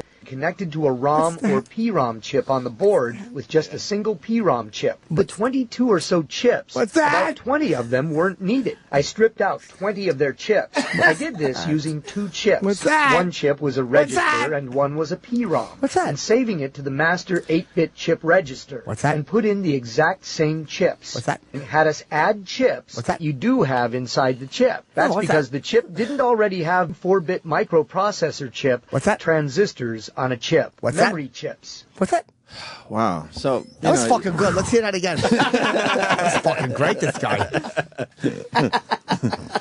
It's very fascinating, right? Yeah. Wow. It really shows you how the chip changed the world. Yeah. The That's good. microchip. Oh, wow. Boy, he sure likes saying that. He sure does. He loves me. Just a little section of the book. Steve Wozniak. Amazing. What's that? Oh, poor Chip. He went to a dark place for a while. Yeah. He couldn't deal with it. He got chip overload. Yeah. Mm-hmm. Oh. I enjoy Stalker Patty singing. I do. Did you like that? When she sang Grandma Got Run Over by a Reindeer? You could say there's no such thing as Santa. Yeah. Where is she? Like, As for me and Grandma, we believe. Like she jazzes it up. Christmas. Where's she from? Where's our Christmas songs that we were playing the other day? Which ones? That little disc I had with all the E-Rock Christmas songs. Sex may have hidden them somewhere. You think? Sexy? It's the last day to play Christmas songs. Sexy who went on vacation. Sex is on like break. A long time ago. He gave himself a little So vacay. what does he do? He works the first 10.5 months of the year and then takes a lot of time off at the end of the year? Well, he's here for the first 10.5 months of the year, and then, yeah. He's had a lot of days off since that hurricane. Hurricane. I don't give a fuck. And Troy and Roland are out in Vegas right now. Oh, no. Yeah, I see the Instagramming going on. Oh. Are they in trouble yet? I don't know what their plan is. They left yesterday morning. Is Troy's girl with him? Yep. It's Troy, his girl, and Roland. Thank you. Partying in Vegas.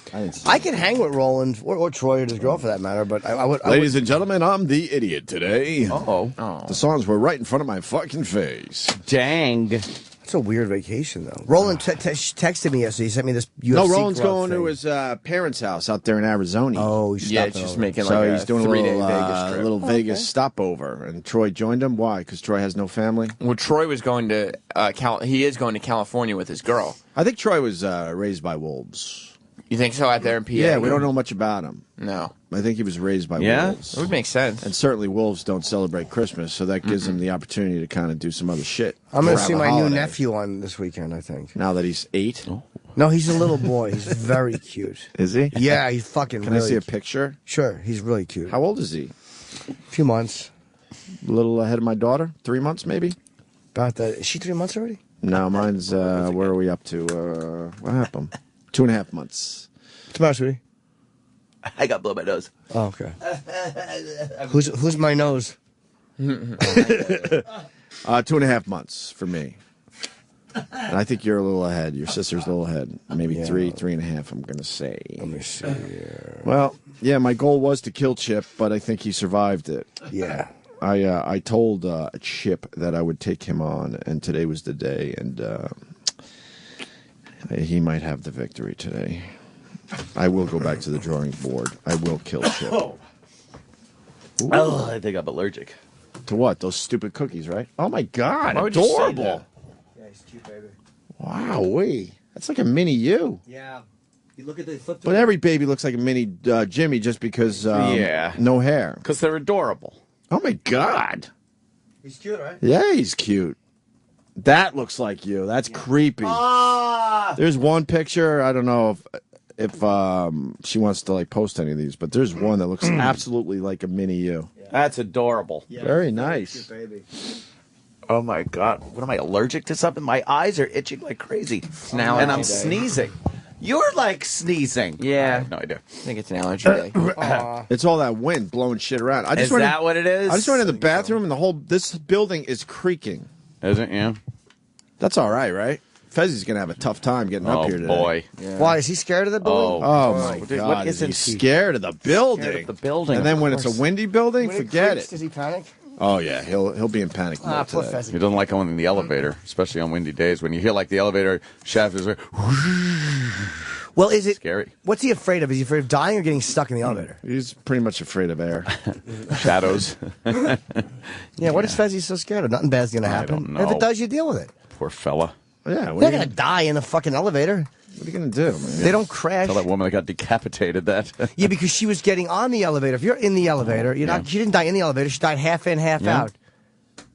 That's all. But she died painfully too. Like she got mushed. Nice. She got crammed and ripped in that half. sucks. Yeah, it's horrible. That's a terrible death. Well, what the fuck? Don't put your arm in the elevator. Everybody does that though. I Not do the anymore. quick wave through. I do a hi-ya. Hi-ya. Yeah.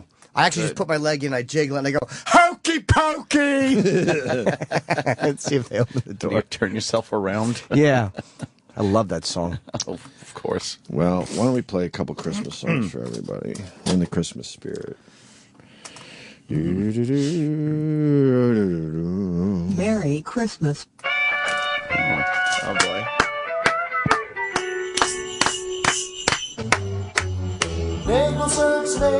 Snaggle sucks cock. E-Rock is bad, let's get that straight up the bat. He sucks on penises day after day. He'd suck them all if he had his way. Piggy boy, piggy boy, piggy boy, eat. One thing that's salty and one thing that's sweet. He is a lazy piece of shit on the job. That's because he's made of flop. His gut's big, he's a real pig. He's eating up all the pie. He's a phony, eats baloney. Oh, how I wish that he would die.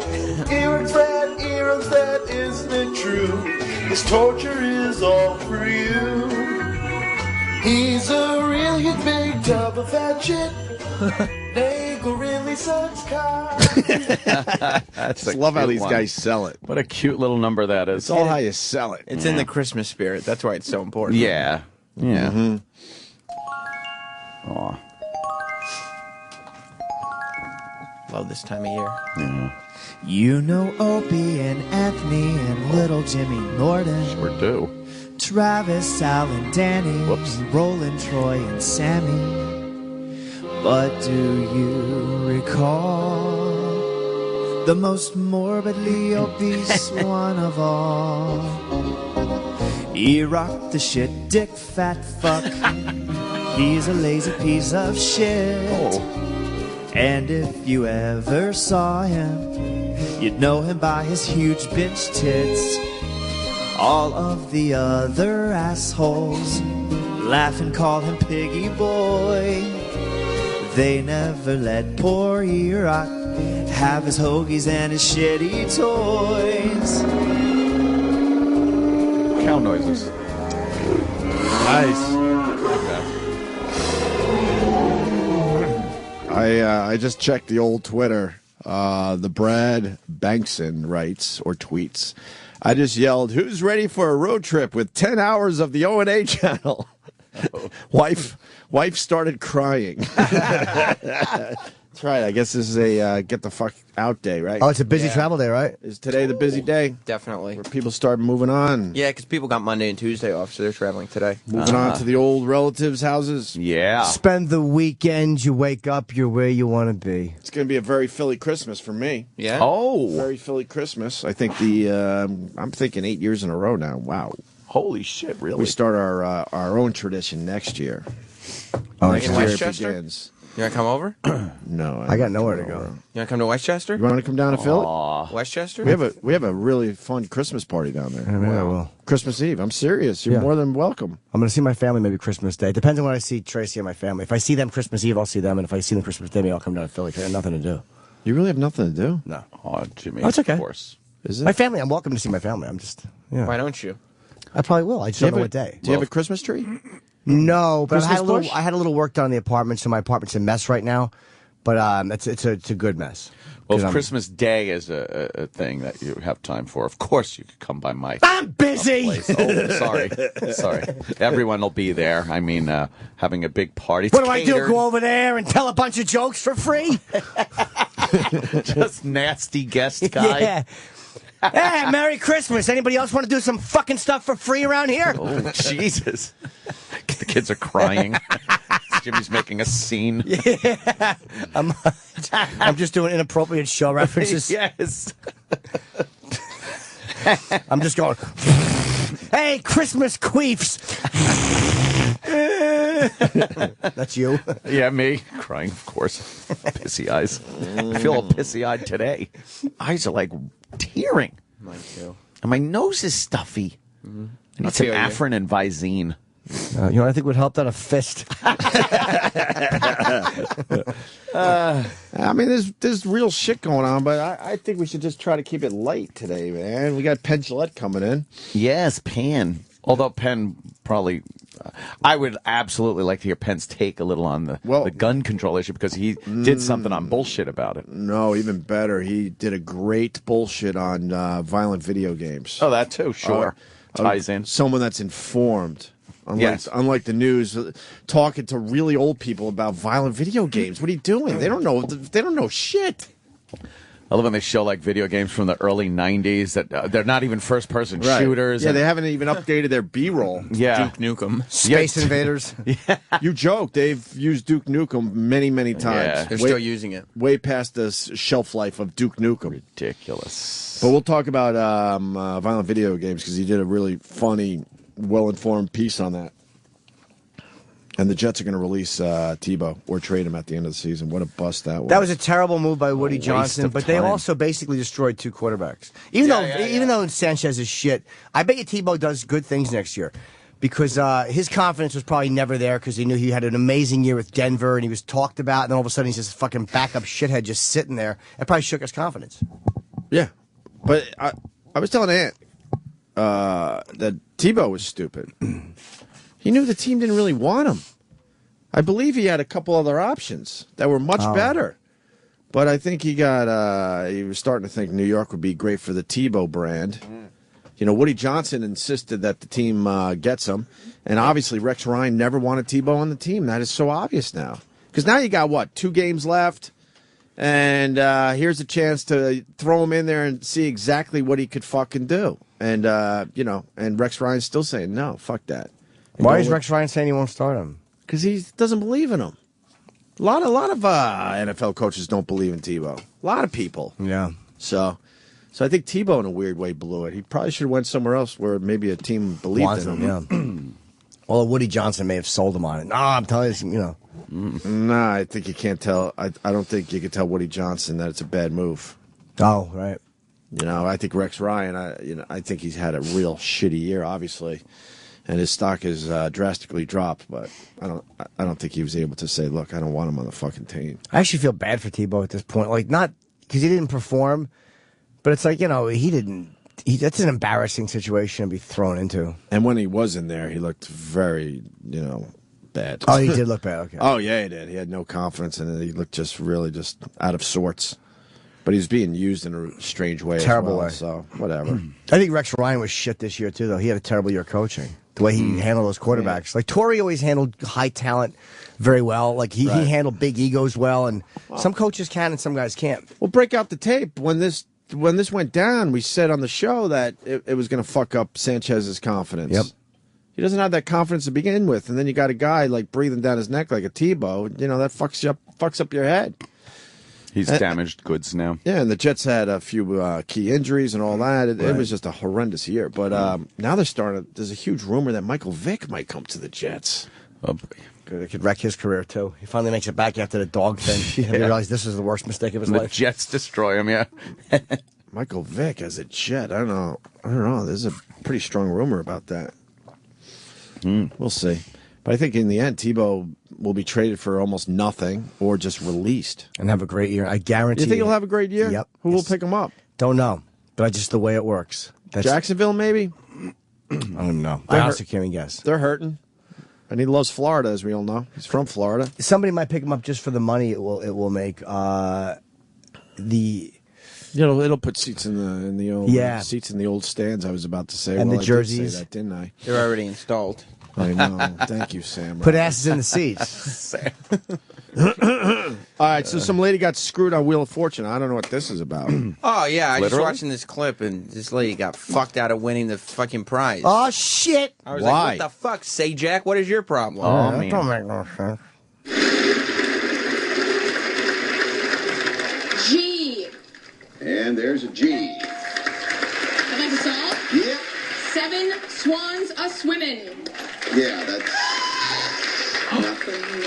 Yeah. Can't accept that. Amy, it's your turn. Come on, big money. No whammy, no whammy. Yeah, there is a... Is there a V? Yeah, there's a V. $500. Rest of vowels. 7 swans a-swimming. Yeah, that's it. Yeah, you know what happened there? No, I don't. Swimming. Well, Renee knew what happened as well, and it was easy to do because you just kind of did it in the vernacular and left off the G, and 7 swans a-swimming, and you were pretty clear about that and realized you did that. But that's okay, we still have some time. That's terrible. And the G was on the board. She said a G. Wait. And then she said, I would like to solve the She's puzzle. the one that got the G. 7 swans a-swimming. Wait, I want to hear that. The G was there. Yeah. They fucked her. G. Fucked her. And there's a G. I'd like to solve? Yeah. 7 swans a-swimming.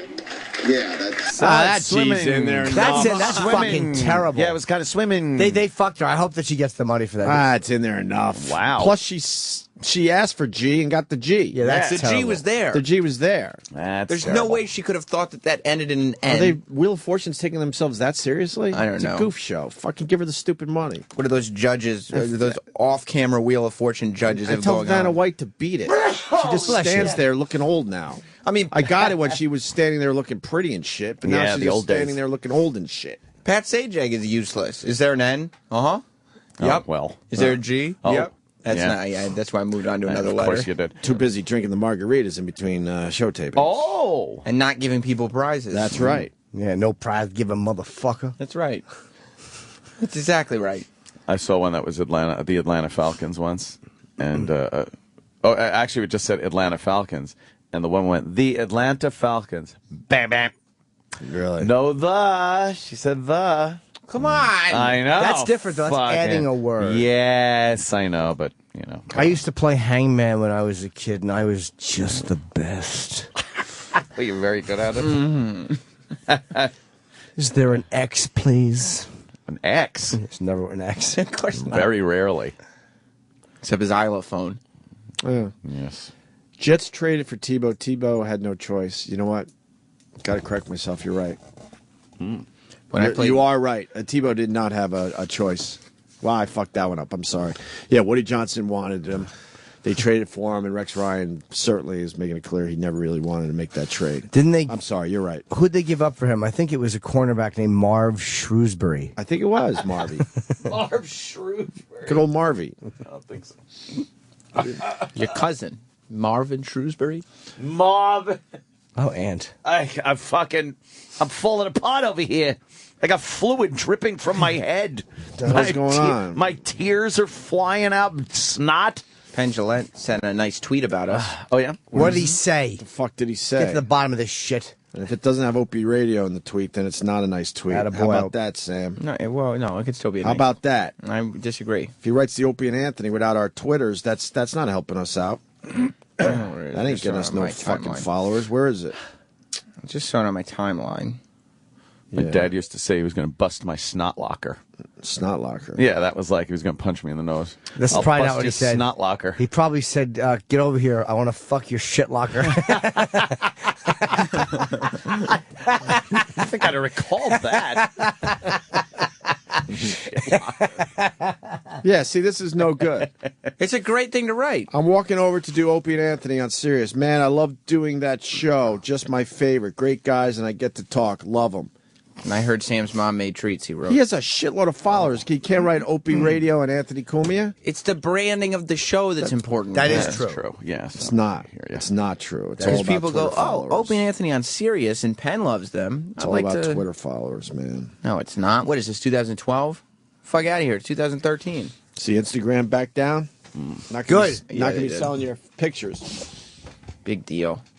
They should just give you a piece of the action. Who cares? No, because you don't know where they're going to sell them to. They could sell them to in an ad or something. Like, I have a lot of pictures of myself frolicking in fields. I don't want that used for a margarine ad or something. They're going to start to... I can see you think they're going to do that? Yeah. Justin Stengel had a good tweet about the Instagram thing. He was worried they were going to, like, sell his shit picture or something like that. Or him taking a dump. I forget exactly. It was much funnier when I read his tweet. I'm trying to find it now. He's very funny. Put the Justin Stengel in the Twitter, please. And then we're going to go to break. And then we're going to get Penn Jillette in here to talk about violent video games. Is he here? Well, He's walking over. Well, he better not be late. That's right. It's all well and good. He loves us, but don't be late. Capiche. Capiche. First time I've ever used the word capiche. I love that word. It worked. Hey, Instagram. Yeah. Please don't sell my picture of me on the toilet. Yeah, there you go. See? It's good that you put that out there. And then he wrote, trying to use the Mayan apocalypse to get anal from my wife. Justin Stengel. Justin _ That's funny. Stangel. He's definitely a really good one to follow, man. He's one of the most consistently funny people on Twitter. Well, he's the head writer of Letterman. Of course he is. Funny as shit. He better be. He's got these one-liners. Yeah, but that about the wife and the anal is just vulgarity. And That really, If he yeah. needs to do that to be funny, well, I'm going to move forward. Thank you. What does he have on Pawn Stars? The phone's in the way. Pawn Stars is a great show. I'm guessing the experts have never been with a woman. What? Letterman admitting in the paper today that he suffered from depression. Big interview going down this weekend. With Oprah, right? Oh, yeah? No, he's going with one of the CBS people. Was it because he had to work with Justin? And he wishes he had kids earlier in his life, and he wishes he had more kids. And he wishes he wasn't so grumpy, kind of self-centered about his career and all that shit. I wonder and let it go a little bit. He wishes he had a daughter. His son is 9. He's 65. Wow. So do you think that I wonder if Letterman's facing his mortality. Like, he's looking at the fact that I'm 65. By the time the kid graduates high school, yeah, I'll be 74. Yeah. Like, will I even see my grandchildren? Like, I guess you start to think that way. Even though he's probably pretty healthy. Well, he took pills for depression for a long time, and then he kind of said, "Fuck this dumb pill shit." And then he had a son, and it changed his life. Your son. Oh, it made him happier. It made me happier too. I related to what I read today because half this shit doesn't mean shit anymore. Only half the shit doesn't mean Only shit? half shit. It's half shit. Yeah, I went with full shit, and now it's only half the shit bothers me. Go full shit. Last week, that just doesn't matter as much. Last week he tweeted out, "Damn, paparazzi snapped a picture of me getting out of a car, and you can totally see my pussy." Fucking hilarious. And his brother's funny too. Yeah, Eric. Yeah, Eric's really funny funny. too. They're very nice guys. They're too. what head writers of Letterman, and they're friends of ours. Yeah, they're both head writers and executive How producers. do brothers get a gig like that? They're the Stengel brothers. They That's control pretty show fucking business. cool. You can't tell them apart. So they both just take credit for it. So they don't know who to hire. They're like, look, we don't want to hire there's a funny one and a dud. We don't know who's who. So they probably fuck chicks together. Fucking Stangles are animals. Remember when I thought I was right and then I was wrong with the Tebow thing, and I admit I was wrong? Well, now I got to admit I was right. Okay. Does that make sense? Oh. Because supposedly he did have a no-trade clause, Tebow, and he accepted the trade. Oh, okay. So it looks like I was right the whole time. Well, that guy was an idiot then. Until the next fucking tweet comes in saying I'm wrong again. No, he doesn't know anything. Why is he on the radio? My life sucks, so I'm just going to focus on his life. I haven't done anything with my life, but that don't matter. I know if I did a radio show, it'd be better than theirs. But I'm never going to do a radio show because it's easy just to hate on everything. Everyone on Twitter. Take me on, bitches. Penn Jillette next. Sirius XM. The Opie and Anthony Show.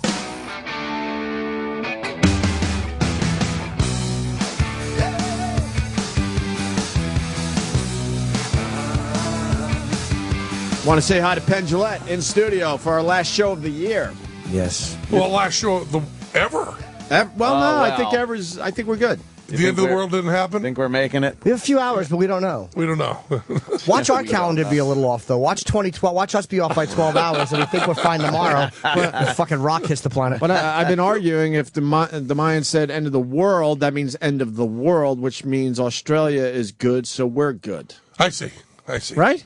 Or is it on our time? The Mayans decided it's got to be on New York time? It just reminds me exactly how little people who believe.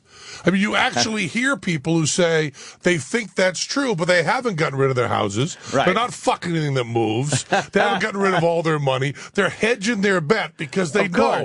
I believe that people that are that bug nutty crazy have a little part of them going, you're just fucking around.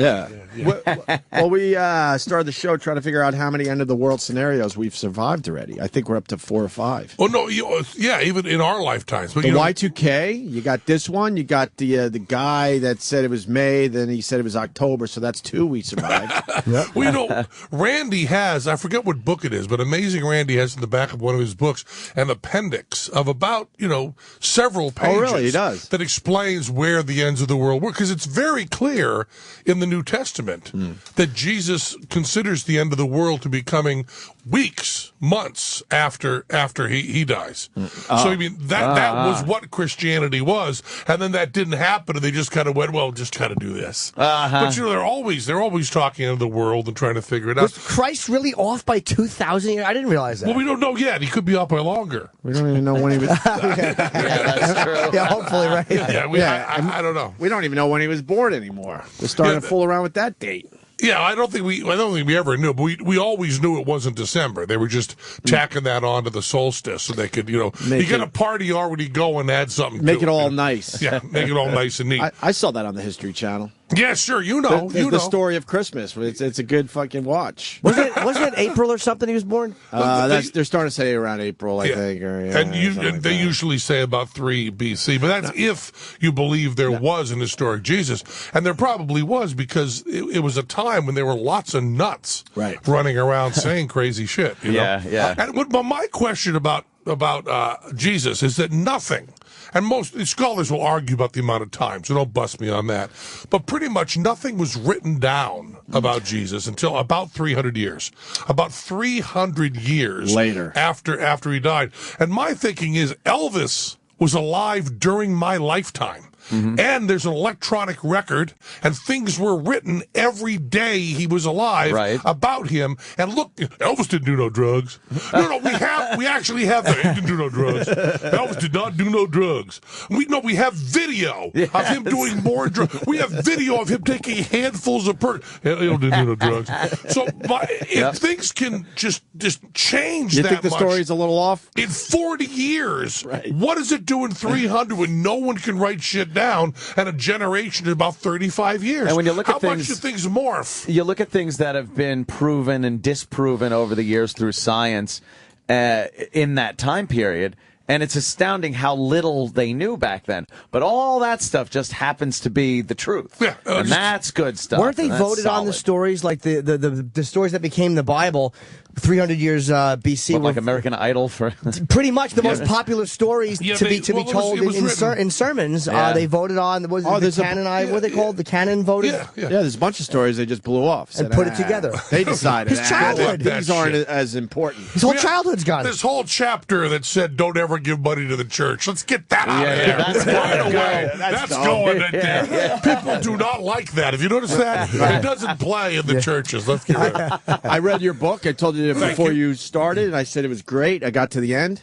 which is a compliment, because we try to read a lot of books, and you get halfway through, you're like, I'm done. I'm moving on to the next one. I really liked your book. I want to ask you about Christmas, though. You got a couple of small kids, and you don't celebrate Christmas because you're an atheist. It's kind of a complete half-ass cheat that we do, you know. But my point, and then you could go with it, is that I think most of us don't even look at Christmas as a religious holiday. No, anymore. I don't think it is. If it weren't for my wife, who's an absolute nut about it, you know, I would probably do Christmas just fairly normal. But my wife is just, whatever you find that I believe, my wife believes it 10 times more. Wow. Every single time I speak, she considers me to be kind of a sellout. You know what I mean? Why did you tell them to shut the fuck up? What do you mean Christmas isn't a religious holiday? How'd you let them say that? It's the same thing. I mean, I have to, you know, my daughter's middle name is Crime Fighter, right?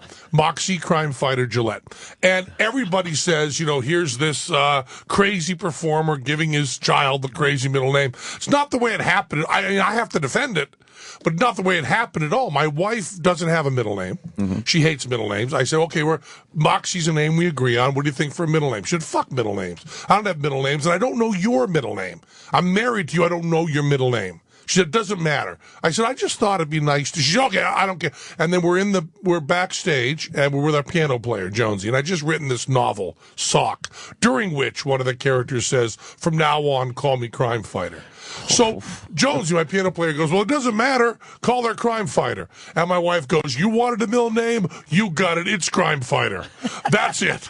And I said, well, I just thought we could kind of bag her. She said, no, I didn't want a middle name. You did. Jonesy says Crime Fighter. Moxie Crime Fighter Gillette. I said, oh, That's okay. great. And then, you know, for 8 years, I have to defend it. Right, yeah. You know, I've been with these guys a long time. I don't know their middle names. Exactly. You're siding with my wife. And I don't have a middle name officially. So I'm in that world. Yeah, so there you go. I like it. Has your wife influenced you, like, because I don't know her, and it's like you're a very strong personality and a big personality, so you kind of have to be married to somebody who's got a certain strength to them. And has she kind of influenced you and taken you from, say, 6 to 7 as far as your beliefs? I think we kind of do it to each other, but she backs down less. I think because.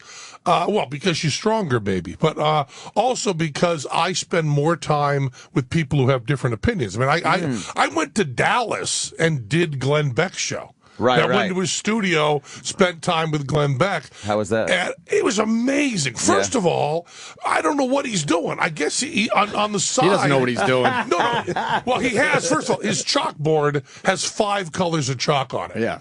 And, you know, my thinking is, if you have a theory that takes 5 colors of chalk to explain, you're crazy. Yeah. It's as easy. I mean, count those of you who are working on your kind of unified field theory at home. Sure. And I know that those who are listening to this show. There's no doubt about that. Sure. And you want to lay out your theory? If you get to like 3 colors of chalk, just say to yourself, I'm fucking whack job. Because, Einstein, E equals MC squared, special relativity. One color, right? One color chalk. For all that shit. One color chalk. And for that changed the world. Chalk. How do you know? It's all black and white photos. That could be yellows and greens. But in you there. don't see little graphs with a. But you go on Glenn Beck's show, and there is a chalkboard, and there's 5 colors of chalk. This is where the conservatives have been going, and this is where and here's where the founding fathers were. And he's got this studio that's the size of a gymnasium with jibs coming in, right, and all this stuff, and then these people, it's agoraphobic. It's so big. It's this huge. It's like doing the show in a beautiful wood-paneled airplane hangar. And then he goes on, and we get along fabulously. Yeah. Fabulously. And then he has questions, people raise their hands and ask questions like, what does the word atheist mean? I mean, they've never been in a room with someone like me. Wow. And we just get along great, and I go and do that, and my wife just kind of goes, he's a Mormon. I go, yes, I know he's a Mormon. But you were on there kind of I didn't agree with any of the Mormon shit. I was just nice to him. But my wife is very, my wife is... She's like, why are you not stomping Glenn Beck's brains out? She's what? She plays golf. She's like a 5 handicap from the men's tees. No. She plays from the men? poker. Holy shit. She plays poker, and she's like the man of the house. How did you meet her? After the show, she came up and, just waited around after the show in order to have sex with me. Really? That was her plan. And her way of making that move was to come up and say, Penn, I was having dinner the other night with Richard Dawkins, and we were talking about... No, she said Richard Dawkins, and she had Who's me Richard right there. Dawkins? Because Richard Dawson would have gotten me because I was such a fan of the show. He's an atheist guy. Yeah, Oh, okay. big He's one of the He biggies. is the. I don't know if he still is, but he was. He's the Jesus of atheism. Yeah, he was the Darwin chair at Oxford. When you, I have things with my ex when we were talking. There's certain subjects she would bring up, and I could feel my blood boiling because it's like we've already gone through this. Oh wow! And it's like I was never able to back out of an argument and just let her have argument or discussion. It became an argument because I was so annoyed that she was. We just hit each other wrong. How do you avoid that shit? Like if you're both very strong personalities, like if you feel your wife getting heated about it, will you at times go, it's not worth it? All right. Yes. You will. Yeah, I'd back down. I think every married guy has to go through that a lot. You got to decide what hill you're willing to die on. Just like anyone else. That's it, man. So you guys, matters. I once had a discussion. I was sitting around with a big group of people. We were in Vegas, and we were talking about. And I love this. This should be a book. We were talking about arguments that people had when they were breaking up, that what the argument was actually about. I mean, not what the words were, not what the subtext was. And one guy said that he was driving back from Vegas and got into a screaming match that ended up breaking up with his wife. And the subject was if Priscilla started dating too soon after Elvis died. That's where it started. Wow. you gave us a great radio bit. We're going with that one. And the other one that I heard was that another guy said it was not his wife, it was a girlfriend, and they were arguing and really violent. And you can't understand this unless you've been in one of these. Mm-hmm. He hit an animal in the road, and he said he'd hit a possum, and she said it was a raccoon. and that turned into the big discussion that ended their broke breakup. the marriage. And I think that don't care. You don't ever want to find what's behind it. No, because she was afraid I was cheating on her, Yes. or there was money problems. I want to know what the actual court transcript says. I want to know that when you bring that in front of the judge and he says, "What were you arguing about?" Right. The transcript's going to be read back and say, "You said that Priscilla should have waited 1.5 years before dating, and your wife said that 1 year was okay." Yeah. Is that what the subject was about? Well, no, Your Honor. No. What do the words say? We talked about nothing but Elvis and Priscilla and how soon she was dating. Because it's always about something deeper, but that's the interesting part is what started. Everybody, when you're sitting around talking to people, you always go to what were you really talking about? And all of a sudden it came to me like a diamond bullet in the forehead. That's not what I care about. Yeah. I know what you were really fighting about. You were really fighting about sex and money. That's all. Yeah. But what I want to know is what you thought you were fighting about, because that's what tells what's in your heart. The fact that you were willing to go to the mats over whether that was a fucking possum. It was a possum. You could tell it was the possum. Yeah. There's nothing worse than having to back down with your wife or girlfriend when you know you're right. But like you said, you got to pick your battles and shit. But there are just times. I remember when I was married. Oh my God, I used to have to back down constantly because she was fucking brutal, just vicious.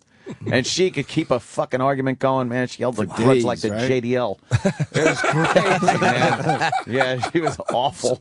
So no Christmas tree for the kids. If they ask for, I really want to know how an atheist celebrates Christmas. What we do is we do a big thing on New Year's Day. Right. And the children just all gear up to New Year's Day. Oh, wow. And it ends up being very financially feasible because they get to see what the friends got. The Jewish and Christian friends already got. They get to find out what the children threw out, what they really like. So if the children get like 6 Skylanders, we just have to come in over the top with 7. We get to lay it all out, see what it is, and come in with much better presents. We get to learn. So you move it to New We Year's. just move it a few days later. It's exactly the same thing. And they don't feel at all like they've been slighted or they haven't yet. They're 6 and 7, and we've got no complaints. And last year, I think one of them said, we drive by the tree places all the time. We'd like to have a tree, and we said, okay. Yeah, there's not really a big deal about it. There's always a big deal over my daughter. I would love to see her in the little holiday show they do at school. Sure, yeah. And my wife kind of rolls her eyes at that. And Moxie kind of chooses. I go, you can sing whatever. You sing Away on the Manger. That's fine. You can sing whatever you want. Bach wrote really good music. Ray Charles did too. They were both religious. You can sing Away on the Manger. You can sing Silent Night, which our school doesn't have, but I'm using advanced examples. And my wife's kind of like, he doesn't have to do that. And then Moxie kind of decides. And this year she's deciding that she actually, I was feeling really guilty about doing your show because the Christmas thing is today, and I wouldn't get back for it. And I said to Moxie, so you're doing the Christmas thing? She said, no, it's all Christmas. I don't want to do the Christmas. I said, so you're not going to appear on stage at all? She said, no. I said, you sure of that right now? She said, yes. And you don't want to change your mind? She said, no. I said, I'll be doing Opie Anthony. I like it. Yes, these couple days you've been on the road, I think your wife really went to work on her. Yeah, right. A couple things from your book, if you don't mind. I loved reading about your experience on the Celebrity Apprentice. And how you pretty much faked it. You made kind of an agreement with Mr. Trump that you wouldn't be a problem. It's not really that. Trump is a really fascinating guy. And now I've done it, and although I can't talk about it too much, I've done another season of it. So I've gotten to know Trump.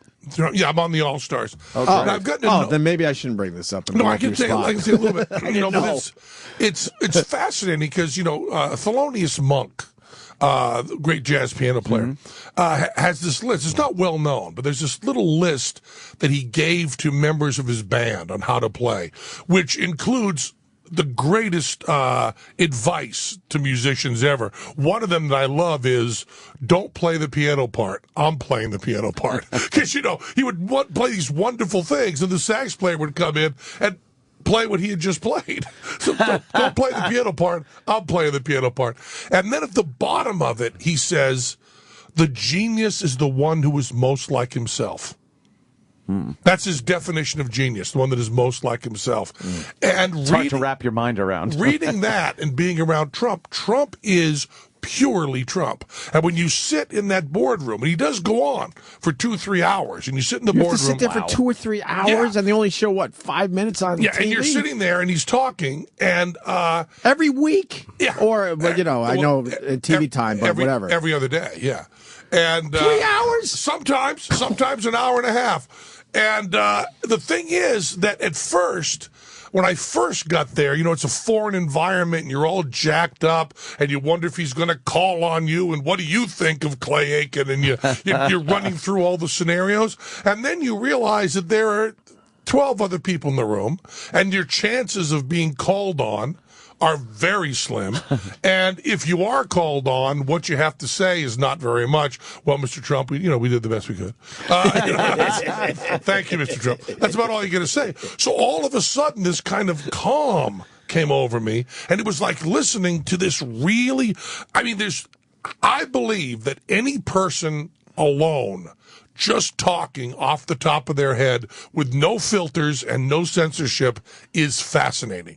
And the reason when you work on radio, what you're learning to do is trying to get your filters in place so that you keep your job. Right. But yet you still have this passion that flows. Compelling, and you see that people have real trouble doing that. Right. Either they can't put any filters on, and they just burn out. Or they've got so many filters on, it's like, well, great day, isn't it? Yeah, it is. Giving up nothing. But that combination of I know that there's a microphone on me, and I also want to break down what I'm going to say. You know, but you get to see him with no filters. Yeah, you get to see him with no filters, and cool. it's because the version we see on TV, it certainly has a few filters. Sure, but when you get to see just what's popping up in his head, it's just fascinating, and getting to see. Does he talk about stuff that has nothing to do with the show? Nothing like to do what? with it. Can you give me a couple examples? He'll talk about real estate deals that he had that day. He'll talk about an argument he had with a friend of his, and it's just fabulous. Oh my God, you got to sit there. I think that the show would be even better if they left in some of that stuff, big chunks of that. Because for me, the Trump stuff, they always talk about on TV. You want not to just be talking heads. You want some action. But for me, a person speaking from their heart, especially an eccentric person, I can listen to forever. You know what I mean? If you just gave me Neil Young, with a microphone and just 12 people sitting there not talking back to him and him talking for 3 hours, I would watch that anytime. And that's part of so the problem with me not being able to dig Trump was just having all my own shit. Right. And by the time I get to show 5 or 6, it went, this has got nothing to do with me. It's not about me. I'm just getting to sit here. And, it's really important. Like I kept saying over and over again, if it were the 60s, I want to be near what's going on. If it were the 60s, I would want to be on Ed Sullivan. And when the Beatles did Ed Sullivan, the act after the Beatles was a magician. It was Billy McComb. That's who I want to be. After the whole thing is over, everything's torn down, boom, the Beatles have hit, everybody's remembered that. A guy's going to come out and do a schmuck magic act. I want to be that guy. What was his? Well, I have to stop you for a second. What was his trick?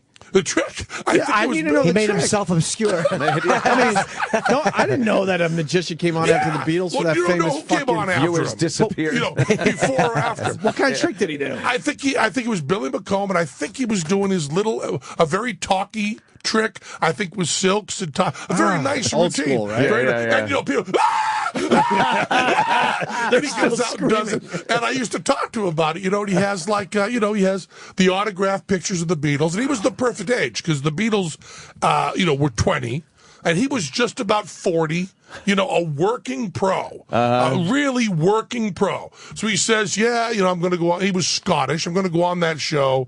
And, the Beatles are going to be on before me, and his niece and everything get real excited, and he gets some tickets and stuff. And then he's backstage, and this history moment is happening. Right. Absolute history. And then that whole thing, Ed Sullivan, thank you, boys, and, boom, boom. And they leave. There goes history. And someone has to come out on stage. So I would you want to follow the Beatles? Yes.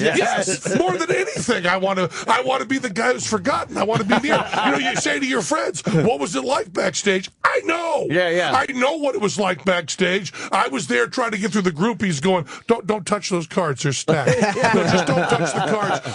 You could take your clothes off and throw them over there, but this deck of cards is stacked. Very important that you leave that alone. Yes, leave that alone. You could do whatever fall down, have an orgasm, drag Paul's feet across the room, but just don't touch this little table. And if you're talking about the 21st century, that Sunday night is Donald Trump. Donald Trump is Ed Sullivan, and Gary Busey is the Beatles.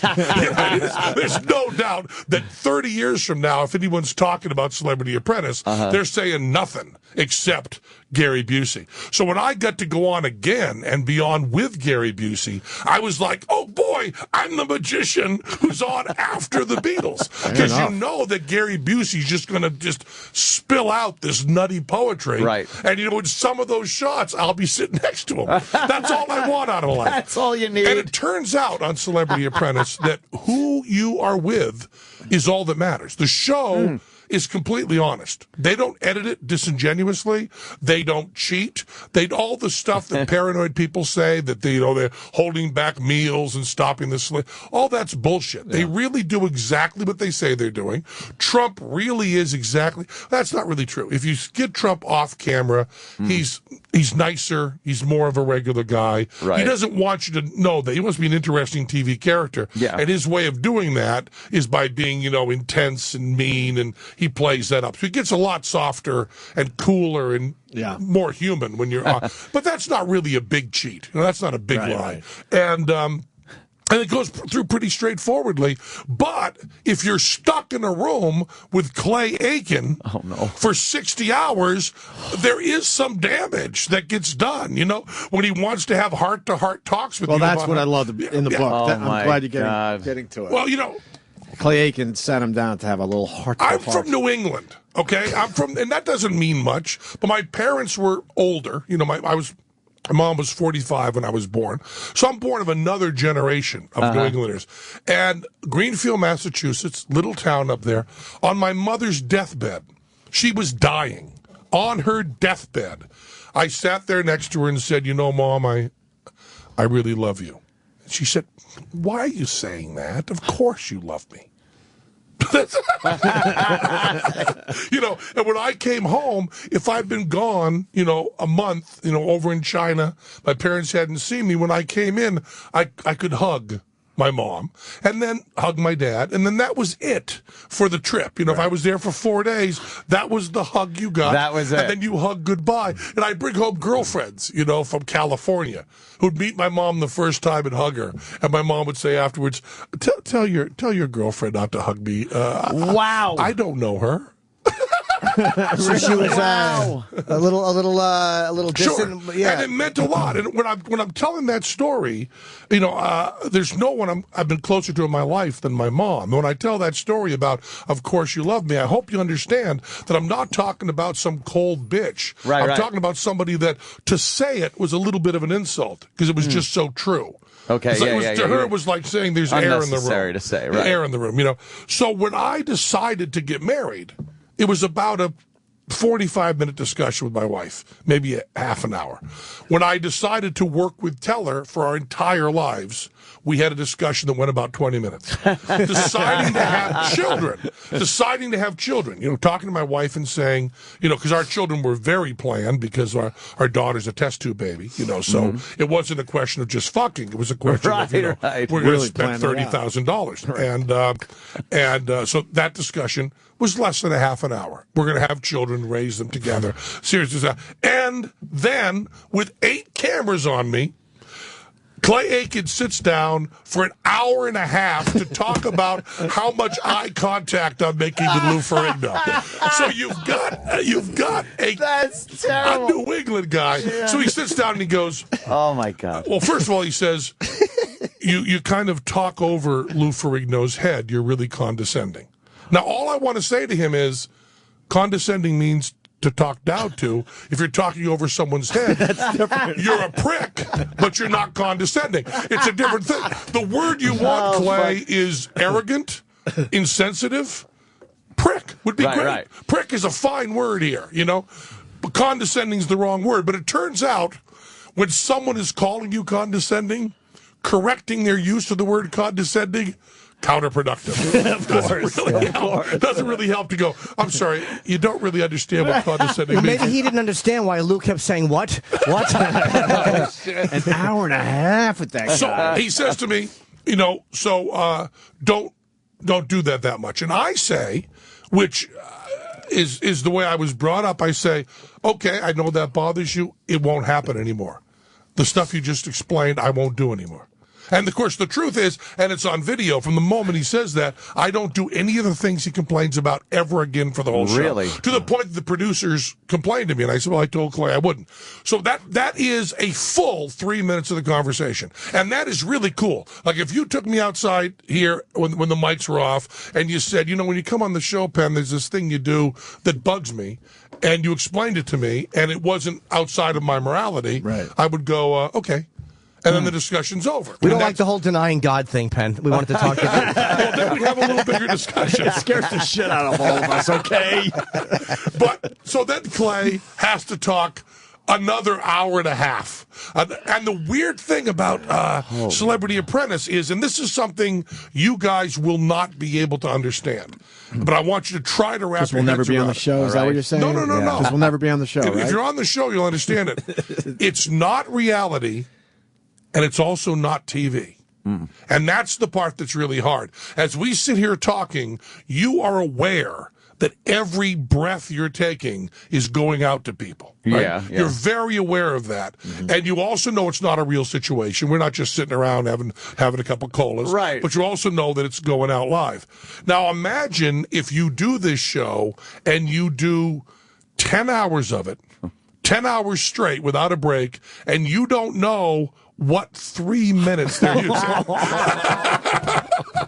So you have to constantly think, but then so the hour and a half that I'm talking to Clay, I know isn't going to be on TV, and yet any individual instant of it, me rolling my eyes, me going, oh, shut the fuck up, any of that. So it's very different. I mean, doing an hour on Piers Morgan, where you know the cameras are there and it's all going out, you can kind of judge how you're coming off. Like, you're sitting there and you're going to, you're thinking, we'll let Penn go this long and then I'm going to interject this. And Jesus, better get a fucking joke in there somewhere. It's been a while without a joke. What can we stick in? All that's going through your head. Imagine all that's taken away from you.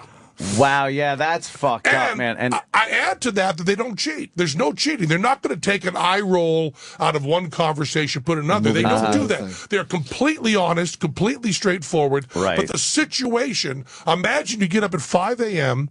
and you have 12 cameras on you from 6 a.m. to 10 p.m. 12 cameras, and then you're surrounded by people who you didn't choose to be around. I mean, the five of us in this room, they do 10 hours with cameras on us. I think we do pretty good. Now bring in Don Johnson.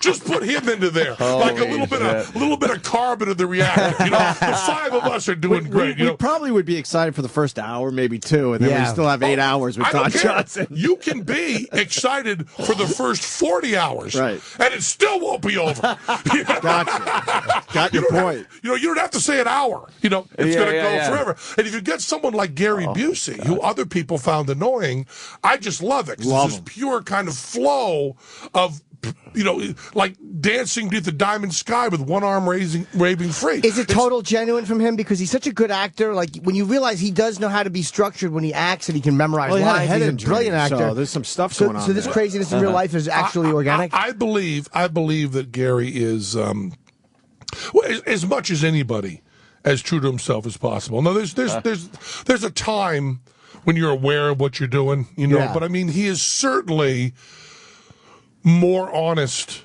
on camera to who he actually is than any of us in this room have ever been.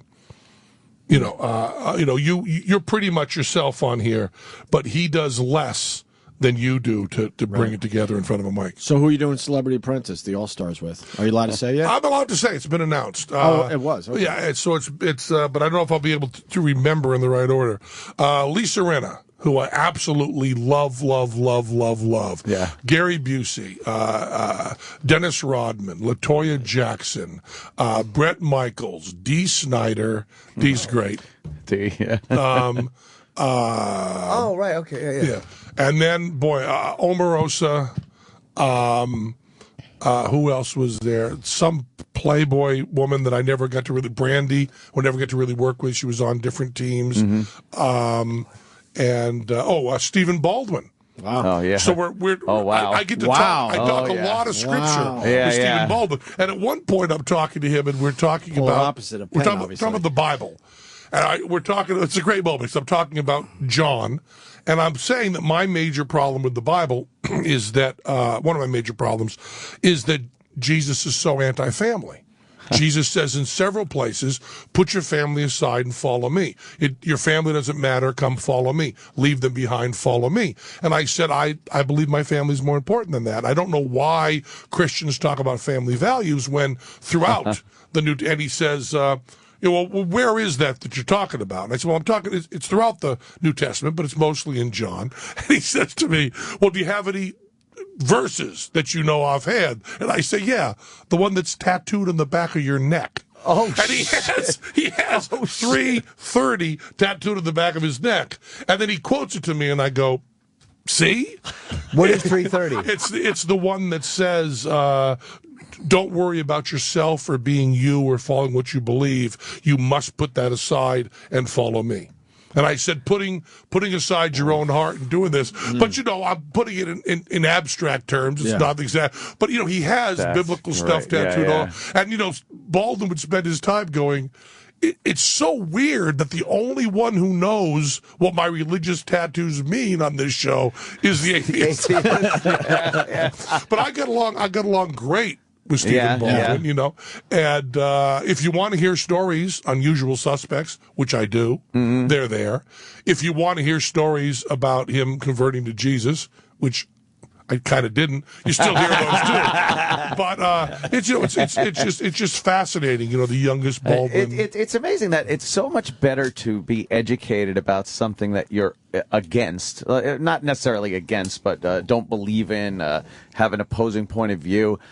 It's so much easier to be very educated in that, to have a constructive argument with somebody, discussion. Do you understand the irony of what you're hearing right now? Yeah. Do you have any idea how everyone in the radio audience is going, who the fuck just said that? Who are you? I'm very educated. When I have a viewpoint.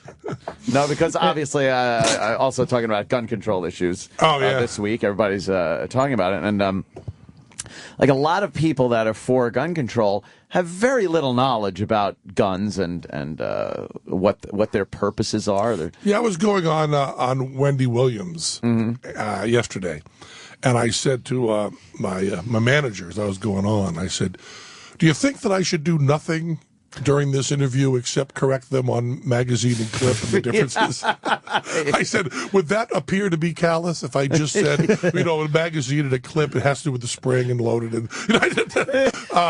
but yes, it's a time. What I was so bothered about was on both sides, without talking about the issues at all, people jumping in to make their political points. Right, yeah. I just was like, we don't need to hear from you now, except that I'm sorry. Yeah. That's all we really need to hear. And also the press turning it into this 24-hour thing. Yeah. My children, I didn't have the TV on at all, but and there were these articles everywhere about how to talk to your children about this. How you talk to your children about this is you don't talk to them. There's no reason for them to think about this. It's a tragedy, but it's a tragedy that's also an anomaly. It's not going to happen in their school. It's a very, very small number, which is why we're so appalled. And obviously this happening to one child is infinitely too many. Right. That being said, it does not mean that your 75 million children in the country are at risk from this. And they don't need to be petrified. No. Going into school. Yeah. And they said, that the school was going to bring it up a little bit. And my children did. And I said to my children, this can't happen to you. And in some of the articles they were saying, you can't tell them you can keep them safe from this. And I'm reading the article going, yes, I can. Yeah, I can. Yes, I really can. The odds are good they will be safe from that. Yeah, overwhelming. It's horrifying as a parent, though. As a parent, did that just bother you at all? Or? Of course. Yeah. No, I mean, but what you really want to worry about, of course, this very well, is you want to worry about drowning. And you want to worry about prescription medicines. That's... we lose about 2 children a day drowning in backyard pools. I mean, that's a real number, and that can happen. And it's just that, trying to do that triage and that priority without losing any of the compassion, any of the compassion at all. And also, when I was on Wendy Williams, there was... What was her take on it, by the way? The usual, we have to ban assault weapons. And then she was also quoting Jamie Foxx about how our entertainment is too violent. And then Sue Simmons, who was on, said, well, you have somebody who's mentally ill with Asperger's syndrome and let them play video games. And I went crazy. I was probably inappropriate on the show. Yeah. I was probably too aggressive because I said... You got a great take on violent video games. But bullshit. It's amazing. Asperger's syndrome, I said, there's no correlation with violence whatsoever. None. We don't have to be, and she said, well, there's something wrong with them. We have to, I said, no, Asperger's syndrome people live among us, and we love them, and they're our families, and there's no reason you shouldn't even say that. Yes, the shooter probably had Asperger's, but it's like saying he was blonde or something. I mean, it is so much worse than the worst kind of racism to say that the people among us who need our help and need our love and need our support and are not in any way violent. There's no correlation. There isn't a fucking data point. You can't say, well, they do, you can, with schizophrenia, you can say there's very, very, very few cases, but it's a little higher in the schizophrenic population. Right. It's only a little. It's so low. It's just an RCH. It's just barely there, But Asperger's, if anything, it's negatively correlated. You're the only one that says that word properly, by the way. We all say Asperger's. Is that proper? I think so. There is a I P don't in that know. word. I think that's how you say it. I say Aspergers. That's what I say. It's fun to say, to pretend it's two words put together like snicker.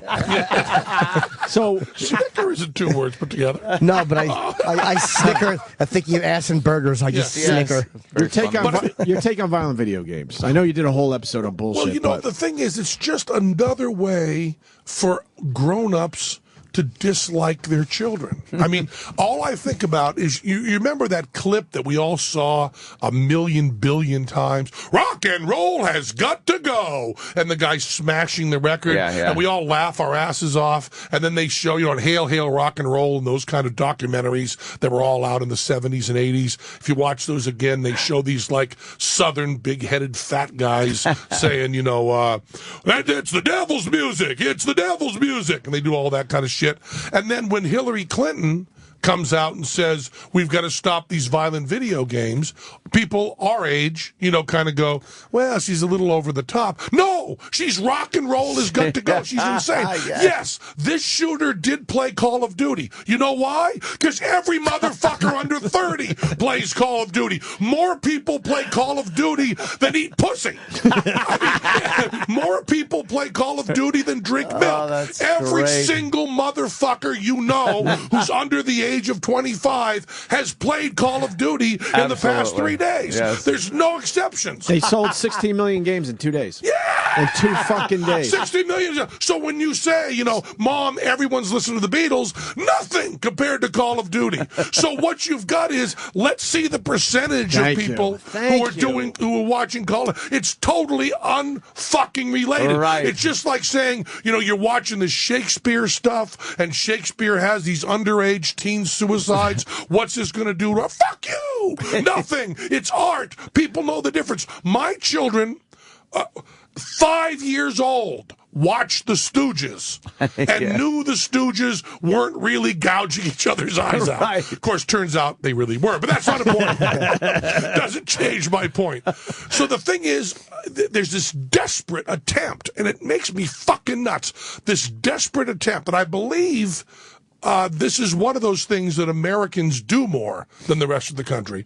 There's this desperate attempt when there's something terrible to blame something other than the person we know is the perpetrator. What the Charlie fuck is that Manson, you know, blame the hippie movement. No. Blame LSD. No. Blame the Times. No. Blame fucking Charlie Manson. He carved a swastika into his forehead. What the fuck more do you need? We don't It even is blame not Manson. society. Blame Tex Watson and Squeaky and them. Exactly. technically. We still haven't blamed him, really. Exactly. How about we blame the person and then to say that because every single quality this guy has, you cast aspersions on everybody else, especially the Aspergers people, who are struggling with so many things to fit in. I mean, they're having, this is not a secret. I'm not telling tales out of school. But I'm a little hesitant to say it, but I will anyway.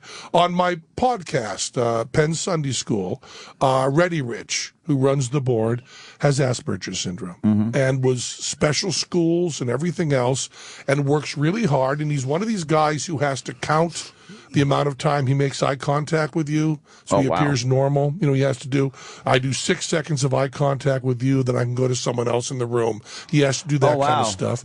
He is so brutally honest that he has to be careful. You know what I mean? Because he will tell you the truth whether you want it or not.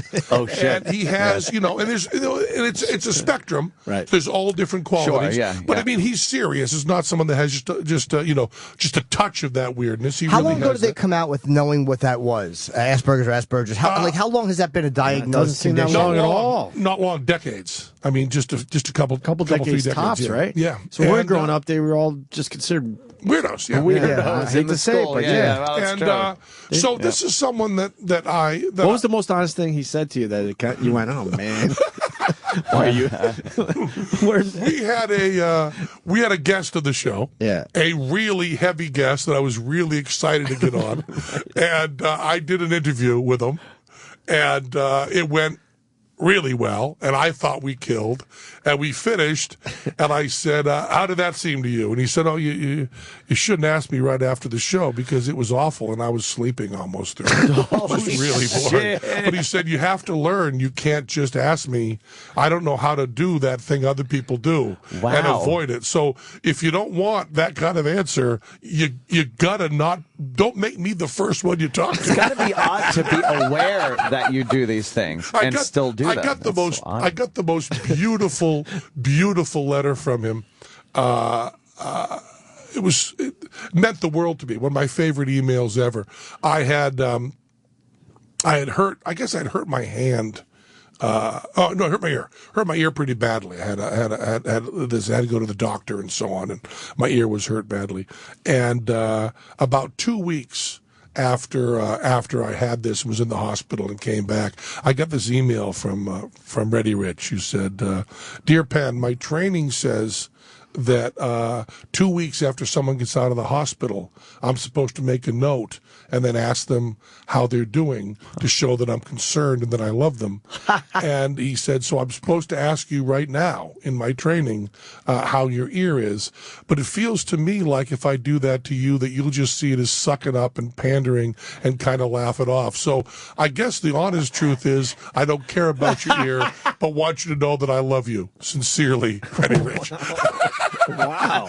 Beat that for a fucking letter. That's pretty amazing. But my training tells me da-da-da-da. So I'm sitting on the show, and this woman starts saying, when you have people with Asperger's syndrome and you start giving them a call of duty, you turn these people into killers. Oh, my God. And I'm going, no, they're wonderful people. Are they able to empathize? I know there's a difference, but they say sociopaths can't feel empathy or can't feel compassion or can't put themselves in the what is? I'm sure there's a difference. That is different from Asperger's syndrome.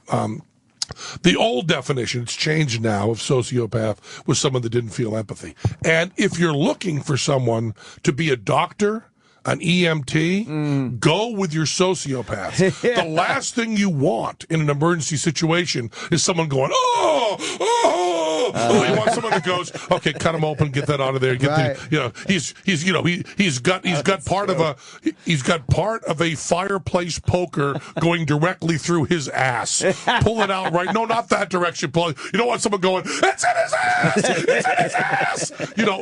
There are uses in society for and the number of people in our society who become violent, who become dangerous, is a tiny, tiny number. Right. And we don't know who they're going to be. We just don't. And as a society, we want it to be perfect.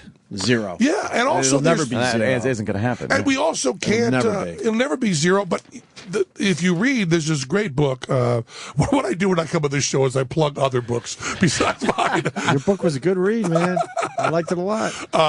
There's a book by Steven Pinker called Angels of Our Better Selves that details what's happening with violence worldwide, but especially in the U.S. And I had known that two things are always true. One, the world is always getting better. Two, we always think it's getting worse. And that's because we get older. We get children to take care of and that kind of stuff. Did you read Culture of Fear when it came out? No, I didn't. Which Michael Moore used in Bowling for Columbine. I was more interested that he referenced that book, and I went, all right, I'm going to go fucking read this book.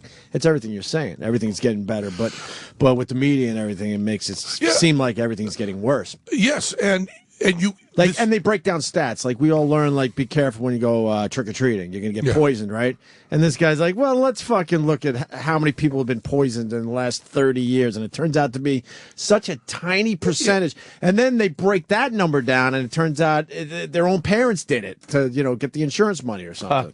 But what did we learn growing up? Holy fuck, kids are getting poisoned all over the place. Yeah, and that the Culture of Fear thing. And it's a great book. I had always known that things were getting better. What I didn't know, and Angels of Our Better Selves really shows you, is I thought it had gotten better in the past 100 years. Right. No, the past 30 years. I mean, since the 80s even, it's just tapering off like crazy. Yeah. And it's this civilization, it's all that stuff going on, and it's also people not being as frightened. Many of your attacks are, people who feel so fucked over that they react and so on. And we've got all sorts of better ways. So you've gotten this time, the funniest argument is that the more likely you are to play video games, the less likely you are to be violent. Thank you. I said that all week. But the reason is it's not what you think, that it takes away your frustration or any of that. It's simply that if you can afford video games and you live in a Western culture with video games, you're young enough to play video games, your chances are you're less violent anyway. You're not falling into that category. Yeah. Right, so, right. you can... And it also just takes aggression out. When we're all feeling that aggression, we do things. You don't even need it to. But some people, I would assume, would play a violent video game to get a little aggression out. Sure. Relieve a little stress. Sure, but I mean, also, you can also have, and this is the other thing that bothers me, you can have a lot of aggression and not kill people. Of course. Make you a murderer. That's the other thing you want to, there's this thing of, he was getting really upset at his job, he was getting really upset at his, yes! There's a lot of people. I've watched people lose their jobs and lose their wives the next week, and they are fucking just nothing but aggression and hate. Yes. And you know what? They hurt nobody. They don't kill anybody. They hurt nobody, including themselves. Maybe I got one friend who punched a wall once, hurt himself a little. But for the most part, it's just... You're doing a great job breaking this down. So... what's your thought on the 24-hour news cycle? Because, they certainly don't discuss any of this stuff, which would put a lot of Americans at ease. We were saying that they never point the blame at video games, at guns, at everything there is, movies. Mental illness. But I've never seen them do a story that said, does showing these killers in the way that 24-hour news now shows them, almost making them these anti-heroes, does this promote the next one? Wouldn't that be the same thing you're talking about? It's at least as viable as all the other their shit. dumb video games and gun argument, but they never mention it. I don't. We know why they don't mention it. Well, we just wish they would be a little honest. They want to feign ignorance so they can continue doing it. Right. You're never going to indict yourself. Right. And if they ask the question, what do we do to contribute to this? Even though profilers have told them it absolutely contributes to it. It absolutely does, because you're giving these people something to go out with. They know it, and they're indifferent to it. They don't give a shit. And capital punishment does that too. Right. Capital punishment is sexy too. You know. But to expand on it, I mean, a lot of people are scared shitless to drop their kids off at school, and a lot of it is because of how it's been covered on the news. And you broke it down today, saying, "Look, it's not going to happen to your kid." It's just not. But they don't say that. They don't. If they hit you with some percentages, you would feel a little better. Vaccines. Yeah. This whole anti-vax movement that Jenny McCarthy is big on. We have children in Beverly Hills dying of whooping cough. Dying of whooping cough in Beverly Hills. If you told someone in the 60s that someone in the United States of America, I mean, was going to be turning down a polio vaccine, why? And those are bigger numbers. Yeah. And of course, any non-zero number for a tragedy is a tragedy. But I'll tell you, the way I live, I don't know if you'll be appalled at me for this. I read about 9/11/01, but I didn't watch the TV coverage. Mm-hmm. I didn't want to see those buildings come down. Right, yeah. I saw them. I mean, I saw clips of it, but once or twice. When I get a video sent to me in an email that says, "Here's a beheading." In that's my Afghanistan. line. That's my line. I don't watch that. Never. I'll watch everything else, but beheadings I've never. And watched. I didn't watch. I have not seen anything from the Newtown shooting. I read. Isn't that hard to avoid? Well, I just don't watch broadcast TV. It's pretty easy. But it doesn't get the best of you. Like you're. No, I'm not curious about it. You know, it's. I'm a weaker man. It's as much as I get pissed off, I will be watching. It's very. You know, this is and you say this. You know, I hate this fucking argument. You say, this is a really rare occurrence. And then the person that you're talking to gets all sanctimonious and goes, rare, yes, but that's not to their families. And I go, no, not to their families. I'm not in any way saying that. I'm not saying the families are supposed to go, hey, no big deal. Right. I'm not even saying no big deal. I'm just saying let's not frighten our children. Let's not scare our children. And also let's not say that Asperger's syndrome is the problem. You know, these are people that we love and who need love and need respect. And, I mean, and not in a special way. Right. They need love and respect like we do. Anyone else. I think the motive behind it is people, it feels so random. The frightening part of it is it's so random and it feels unstoppable.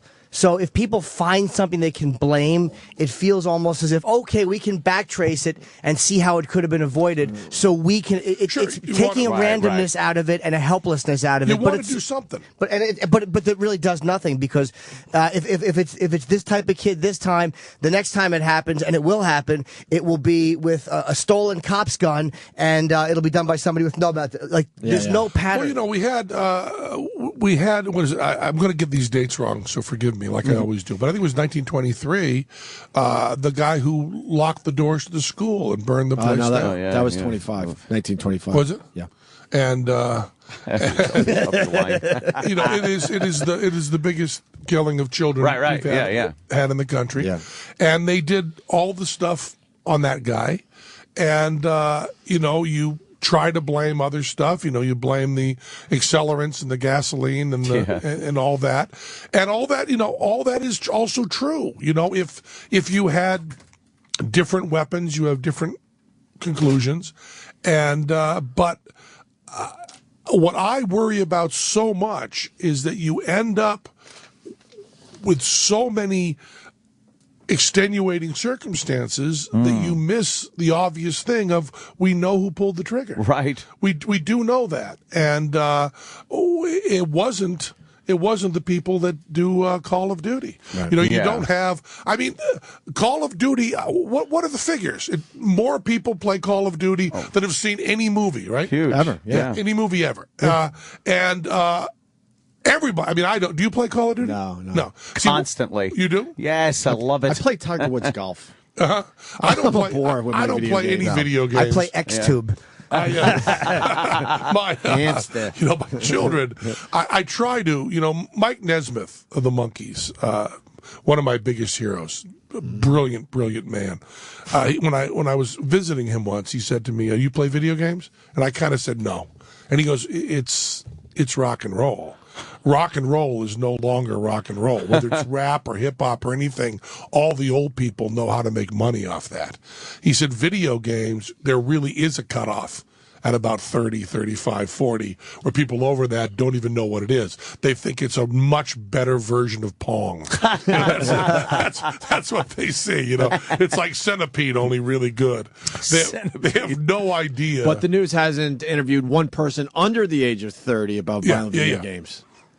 And he said, so if you really want to know what's happening in the world, I mean, when grown-ups couldn't tell the Beatles apart, and every kid could say, these grown-ups now can't tell, Call of Duty from World of Warcraft. We were watching the news, and they had a graphic up, and they were showing video games, and I'm looking, going, that isn't even considered a violent video game. It's like a fantasy role-playing video game, and they're showing it and talking about how this, is responsible for murders. It's like, at least show a first-person shooter from this fucking decade. It was like when Sid Vicious supposedly killed Nancy. Yeah. And they were talking about, punk rock Sid Vicious, and they put up a picture of Johnny Rotten. Because he's in the Sex Pistols. Same guy, doesn't matter. Doesn't matter at all. Did he not kill her? Did he not kill Nancy? Well, he probably did, but I'm not sure we actually had a full trial because he died after that. So I'm just not sure. We had Johnny Rotten in. What a fucking great guy. He was fucking I great. have never, ever met him. He's awesome. We were nervous. Very interesting. We were very nervous, but we all hit it off. He was very interesting. I've wanted to meet him for so long, and we were supposed to meet a couple times, and it didn't work out. But he's such a hero of mine. You're gonna love him. I just love him so much. Yeah. We should take a break. Oh, yeah. You sticking around, Penn? I'll do whatever you want. Oh, fuck yeah. We're just trying to get to 10 and start a little holiday break. Our holiday break. Yes. Oh, that's right. I'm here the last day with Yes, you are. So it's very likely the three of you leave and I do the rest of the show alone, right? What are you promoting? I mean, I read the book. I loved it. I love Sunday School. It's one of the podcasts I do search out and listen to. Anything else? No, just, every day's an atheist holiday. My book. What I want to talk about, if it's okay with you, you talked about your trip to China. Yeah. And India and a few other places, and you were affected by that. A lot. Deeply, a lot, right? A lot, yeah. I want to get into that a little bit, and man, I know you're a huge fan of The Amazing Randy. You had him on your podcast. Yeah. That was a great podcast. And I don't know if I did it justice. I heard that podcast, and I brought in the clip about faith healers. Mm-hmm. And the wheelchairs and stuff. Maybe we can get into that a little bit, too. Sure, we'll do that. If that's all right with you. Sure. All right, Penn Jillette. Oh, Jimmy. Tickets, Buffalo or no? Buffalo, New Year's Eve, 28 through 31. Still on sale. Tee-hee. Sirius XM. Sirius XM. The Opie and Anthony Show.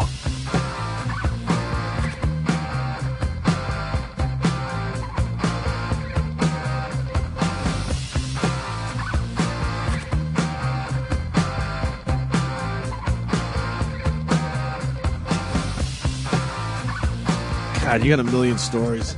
Penn Jillette in studio, one of my favorite guys. Absolutely. Read his book. I check out his podcast, Sunday School.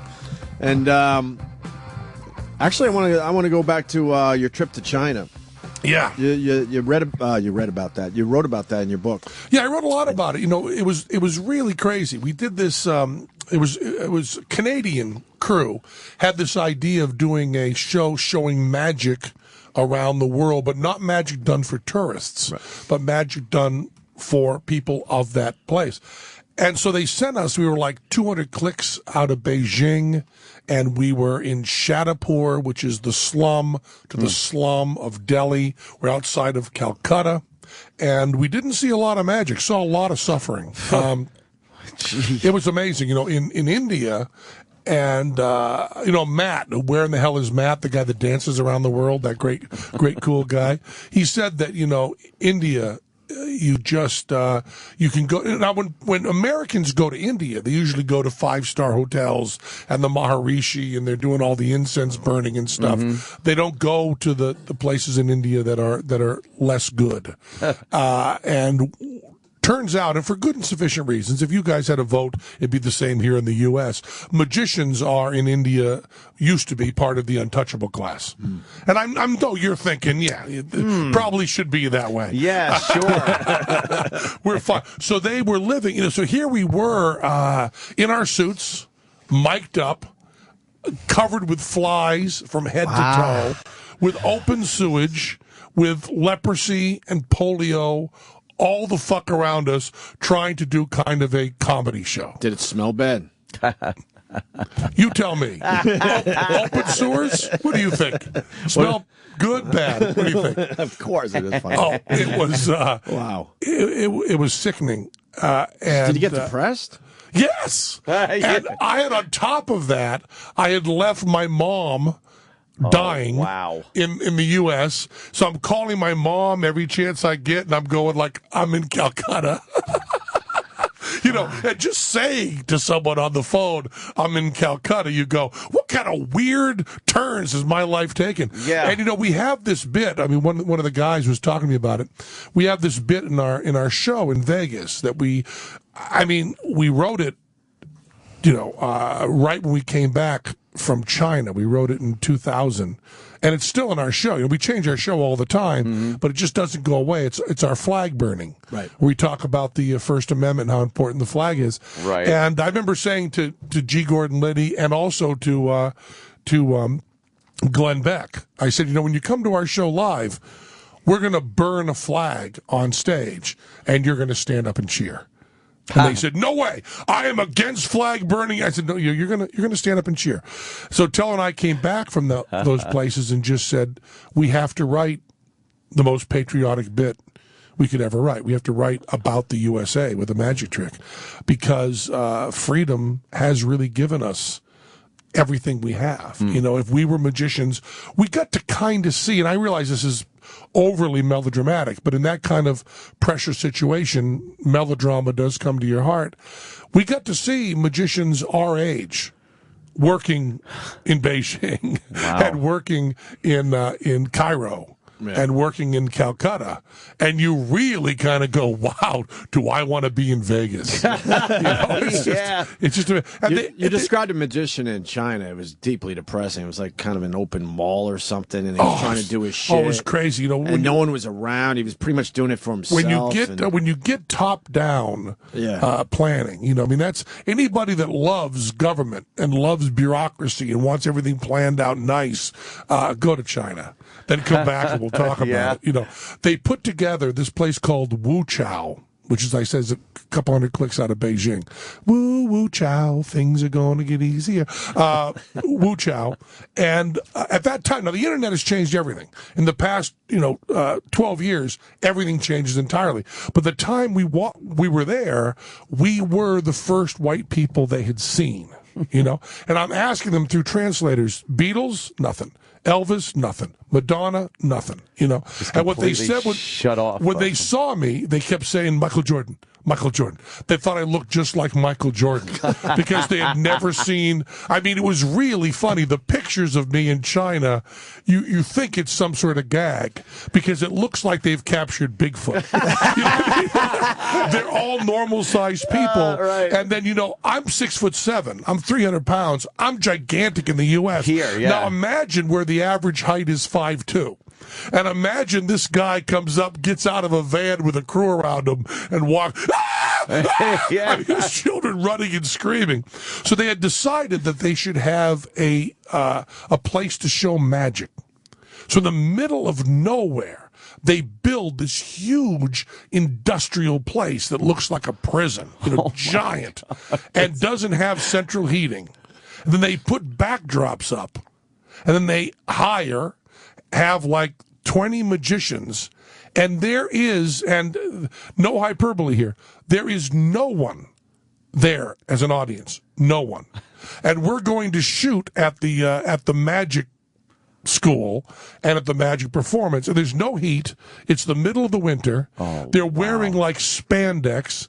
They're huddled around this little space heater. There's a backdrop of the New York skyline, and there's a boombox. And we go in there with our crew, and they put the boombox, they play 42nd Street And then they come out and do like a silk routine. You're producing silks out of their hands and then go huddle around this little space heater. This sounds horrible. And the entire I got audience, depressed reading about the this. entire audience was the two of us. And now the weird thing about China and the U.S., and you can't, you can see so much about a culture in a microcosm. We're just talking magic now. Right. Now, if you are sitting with me, if we go out, have supper, we're sitting around afterwards, and we get to talking about magic, and I will claim to you, looking in your eyes, I'll say, Aunt, we invented this, we invented that, that was our idea. If I could get away with it, looking at your face, I will tell you that I invented playing cards. And then, Anthony, I got the idea of spades, hearts, diamonds, and clubs. That idea came to me, and I was thinking, that's what the four suits would be. And if you go, really? I go, yeah. You keep going. And 52 was such a good number. And I thought there should be two jokers. And then I decided that I would come up with this. Have you ever seen this card trick? 7 cards in 3 rows. That was mine. And as long as you're buying it, I'm going to go. Sure. Chinese magicians. This guy would come in with an act, a move that we had never, ever seen. Brand new. This guy invented it. Man, when'd you come up with that move? And all through translators. Oh, it's ancient. It goes back, ancient goes back to our forefathers. My teacher and his teacher and the teacher before him. It's always been done just like this. No, it hasn't. That's your move. You came up with it. Every single thing you try to compliment them on, the only way they'll accept a compliment is by going, this is ancient. This goes way back. Oh, wow. This is Right, exactly right. the same. And when we went to magic schools, people are working on the cups and balls. They are trying to do exactly what the person ahead of them did. If there's one little wrinkle, Teller goes over and goes, if you do the move like this, it'll be a little more, this is the way we do it. That's it. So these guys who are huge innovators who are just claiming this stuff goes back 1,000 years. What was a move you had never seen before? What was something that actually impressed you? I'm talking about really, really subtle stuff. You're talking about minutia. Okay. But when you're talking about magic, the way he's handling something. And we've seen the videotapes of the people that did come over here, videotapes from the 60s, the way they did it. And we know there's innovations, but it's so nutty that in the U.S., everything is about the individual. Yes. And can I claim to have invented this? Right. How is this my idea? If you talk to Justin Bieber, rock and roll, pretty much my idea. Yes. One Direction. The idea of that close vocal harmonies, kind of ours. There was stuff before us, but we kind of brought a whole new thing to it. Yeah. The Beatles. There were no girl groups before them that did those tight harmonies. There was nobody wearing long hair. That's all us. We kind of all thought. The idea of using multi-track recording to tell a whole story on a record, never mind that Sinatra did it in 1958. Yeah. Never mind that Pet Sounds was already out. Never mind that Frank Zappa already did Freak Out. That was Paul's idea. That's the way our culture functions. And it was so weird to us to say to people, because, the first thing we ask in the magic trick is, who developed that? Where did it come from? You want to give credit? Oh, no, this thousands of years. It's this whole societal thing. Yeah, so when we came back, we wanted to just talk about, individualism and and there's a really good argument. You can live a very happy life with a collectivist point of view. It's just so foreign to the way I was brought up. Yeah. My mom and dad were, you do what is in your heart and what you think is right, and you stay with that. I remember my mom, and as I said, she was, really old, and she'd want to play bridge. She played bridge with Mrs. Cosby, Bill Cosby's mother, because Bill Cosby lived outside of Greenfield, and at the at the retirement center, the old age center, Mrs. Cosby would go, and then my mom would go, and they'd play bridge together, and they were the two showbiz moms. Wow. So I would get phone calls from my mom saying, Mrs. Cosby and I were talking today, and she said you should host The Tonight Show because that worked out really well for her son. And she said that when her son hosted The Tonight Show, it really did boost his career a bit. Oh, wow. So Mrs. Cosby and I were saying that you should host The Tonight Show. Well, Mom, I haven't been asked. I don't even know that Bill was asked. She didn't say Bill was asked. She just showed up. Yeah. How great is that? You think Miss Cosby was just throwing jabs at like to say that my kid's better than your kid? Like, you want to have your son be racially innovative and do a TV show that no one else in his race can do? What? It was great, that New England stuff. But my mom, to talk to the other women at the senior center, she would want to watch these, the daytime shows, which I don't know if it was Oprah then, but whatever it was in the late 90s, and she'd say to me, she always said the same thing. She always said, there was a show today, and it was a brother and sister who were living together as man and wife, and there were no children, and I just didn't know why it was anyone's business. And I go, Mom, if you have that attitude, you cannot watch daytime television. And everything, every single day, she'd go into the senior center, and the women would gossip, and she would say, I don't know why that's anyone's business. Who cares? If they're not hurting anybody, they should be able to do whatever they want. And, when I was friends with Al Goldstein, and Screw Magazine, I was watching a news thing after he was arrested for pornography again. And my mother said, do they give these magazines to people who don't want them? And I said, no. And she said, then what's the problem? Your mom would have made a great mobster. Just knows to keep her mouth shut, stay out of other people's business. Keep her nose clean. Yes. Yeah. Maybe Mrs. Cosby can let us wet our beaks. But that was it. And when we were traveling overseas, it really was a different point of view. Did you feel like the people were suffering, or it's just their way of life and they're kind of used to it? Is it your perspective? You know what I'm trying to say? At the time, it was certainly clear. I mean, we were over there at the tail end of them having rather draconian laws about how many children you could have. So they were killing infant girls. Amazing. And, you had this hotel full of Americans that were over there adopting Chinese girls.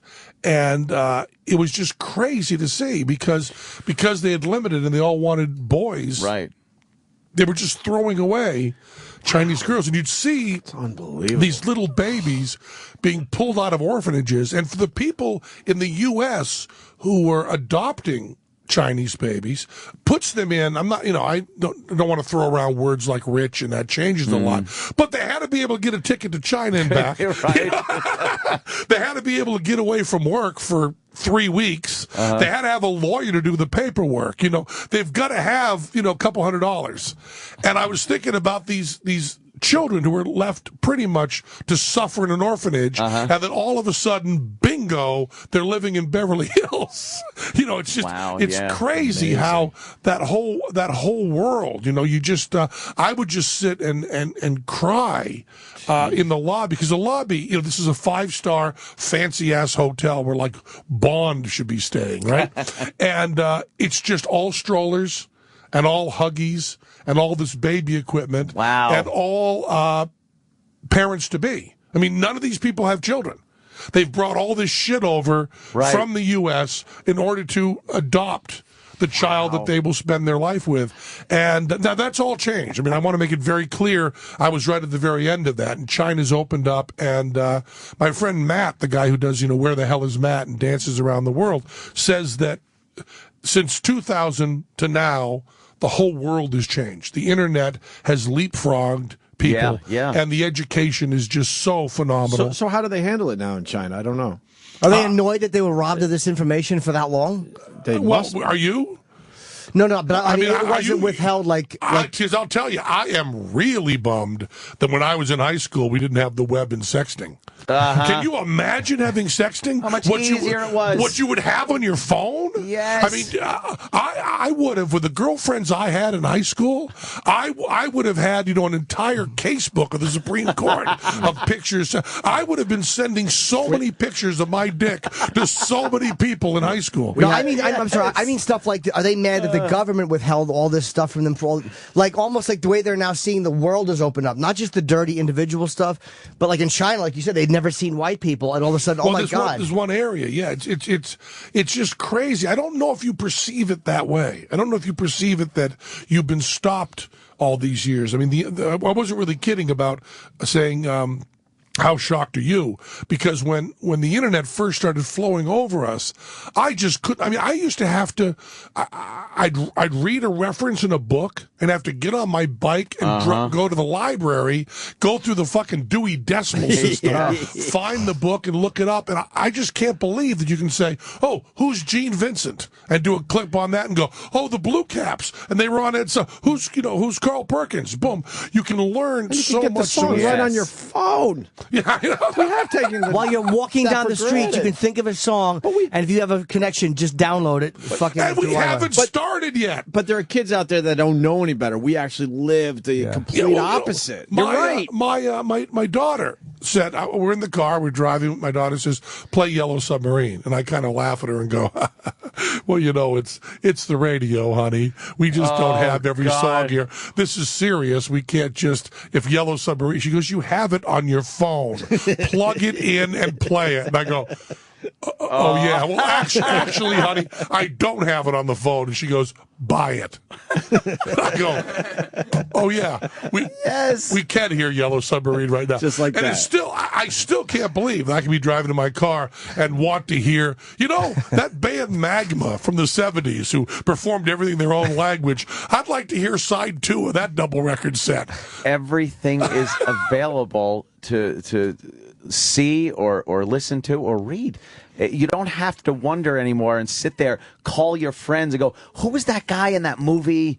Like that used to boggle you for hours on end. And then like your brother would be like, "Oh, it was that guy." And he was like, you finally go, "Oh, thank God." Now you just go to IMDb. That's it. There you go.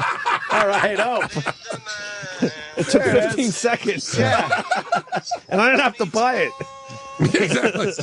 All right. Go to YouTube. That is pretty fucked up, man. It's just incredible. We just take it for granted. And we haven't. We do come from a time we couldn't do any of this. I was in. I went to visit Google, and what's his name? Serge, one of the founders. I'm in his office, right? And he says to me, "Talk to me about a perfect shuffle, a Pharaoh shuffle." Mm-hmm. And I said, I've been reading about this, and I said, "Well, it's if you take a deck of cards and you shuffle it perfectly, every card interlaces with every other card, and you do that 52 times, the cards are in the same order they started out.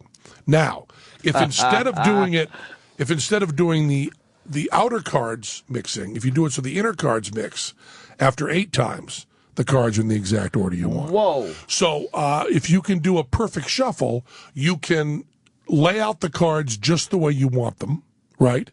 You can then shuffle them 4 times perfectly. You can then bring the cards out of your pocket. I can say, "I'm going to do a card trick for you." I do 4 shuffles right in your face that are just perfect, and then the cards are in the exact order I want them in. Perfect shuffle. It's a rather hard move to do. A rather hard move? I thought I'm thinking you're talking, it's a theory. That's actually been done? By me. And, my God. And it's called the Pharaoh shuffle.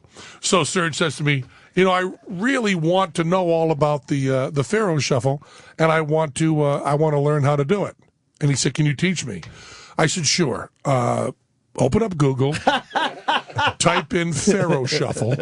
The first thing that pops up will be Mike Close with a video teaching you to do a Pharaoh shuffle." And I said, "Follow what he says in the video, and you'll be able to do it." I said, "You schmuck. You've invented Google. You cannot ever talk to anyone about anything that's factual. All you can talk to us about from now on is opinions. There's nothing else you can say." And he types in Pharaoh shuffle into Google, and sure enough, Mike Close pops up, and there's a Pharaoh. It's an incredibly satisfying magic move. Yeah. But wow. Of course, if in those 8 shuffles you make one mistake, you fuck up. Then, as you said last appearance, you got to go on to a different trick. Well, you know you've made the mistake. Can you tell while you're doing that? Is there a way to tell, or it can be so close sometimes? You know right away. Oh, you do. Okay. You can hear it. You know, I hear people talking about baseball players that the guys in outfield. I don't know why I'm talking about using an analogy, something I know nothing about. But I've heard sports guys talk about the sound of it. And they know exactly where it's going to be. When someone's doing a perfect Pharaoh, I can hear it without looking at it. Wow, and if they make a mistake, you can hear it falls wrong. You just go. It's like when people do I had this friend. Oh God, I loved him. His name was Jerry Camaro, and Jerry. Great name. He's dead. Yeah. Oh yeah. Well, Jesus. He rode with the Huns. He was a motorcycle guy with the Huns. You know, the Connecticut motorcycle gang. Crazy motherfuckers. Crazy. And he was shot 4 times, stabbed 5 times.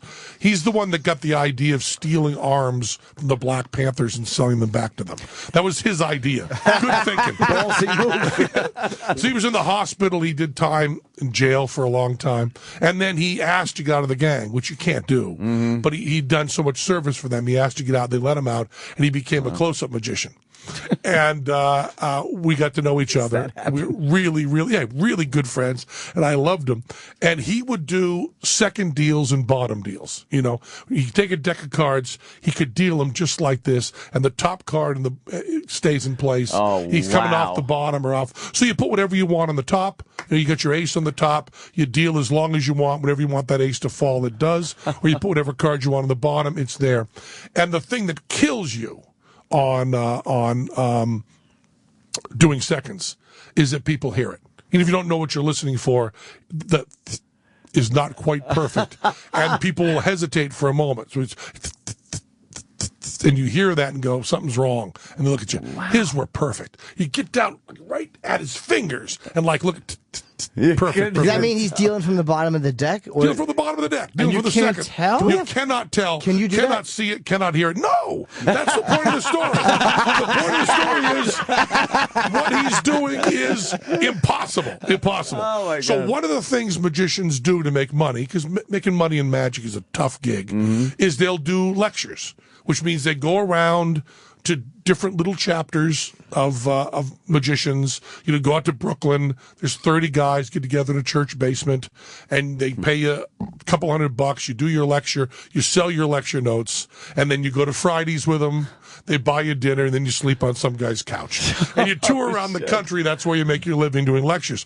So Jerry is going around doing lectures on his second deal and his bottom deal. And he's got a little pamphlet that he's selling, for $15. Jerry Camaro's perfect second deal, perfect bottom deal that he's teaching these guys. And he's doing it for them. He demos it, explains it, demos it, explains it. Guys come with their video cameras, demos it, explains it. And I go, Jerry, did you tell them in every one of the lectures at the end, you say, oh, and by the way, you have to do 14 years for murder 1, or you have no chance of learning this. Your chances are 0. You need to practice 7 days a week, 4 hours a day for 14 years. There's one way to do that. Kill a motherfucker. Kill a motherfucker, and then you will... Perfect. My favorite Jerry Camaro story was Jerry was working at a place called Magic Island in Southern California. Kind of one of those phony classy places, prime rib, all you can eat, but flocked wallpaper, And Jerry's wearing a tuxedo, and Jerry's a guy not too tall, shaved head, big beard, burly, and he's going around doing his magic act. And I'm watching him, and I'm standing in the back. There's about 8 guys he's working for, all yuppies. This is the 90s, rich fuckers, taking their second wives to, Magic Island to see some guy work. He's obviously the bottom of the totem pole. These guys are the shit, and he's working for them. He's just putting in his time. And I'm there visiting him, hanging out with him. I'm standing in the back watching him work, doing great card tricks, His patterns like this really just straight, just jokes 101 with these incredible moves, right? And he's got this asshole in the audience. This asshole is heckling him. Yeah, bullshit. Let me shovel the deck. Doing all that shit brother. They do. Just a fucking asshole, right? So Jerry says, I'll show you one just for you. He puts the deck down and rolls up his sleeves, pulls out the cards, does this 4-ace assembly, which means 4 aces come together where you don't expect them under his hands. Amazing move. Guy shuts up. He goes on with his show. We go backstage a little bit. He says, I'm glad you got to see that. I had that asshole yuppie, that stockbroker piece of shit. He said, and he was giving me a hard time, and then I did just the 4-ace assembly, and that just shut him right up. It shut him right up. And I go, Jerry, it wasn't the trick. He goes, that's a great fucking trick. What are you talking about, man? There's my perfect second in there. That's a great fucking trick. I go, wasn't the trick, Jerry. He goes, what'd I do wrong on the trick? What, you had a bad angle? I go, no, the trick was perfect, Jerry. That's not what shut him up. He said, what shut him up? I said, rolling up your sleeves. He goes, what do you mean? I go, you roll up your sleeves and it's covered with Jailhouse tats. It says, fuck the world. That says 1% citizen, 99% criminal. And you have Dennis the Menace on a trike flipping the finger, and it says, fuck the world under it in big letters, and it's all done with India ink and a needle. It does not look like mall ink. This is Jailhouse ink. And you say to the guy, oh, you're giving me a hard time? Let me show you something. And you roll up your sleeves. You never saw the trick.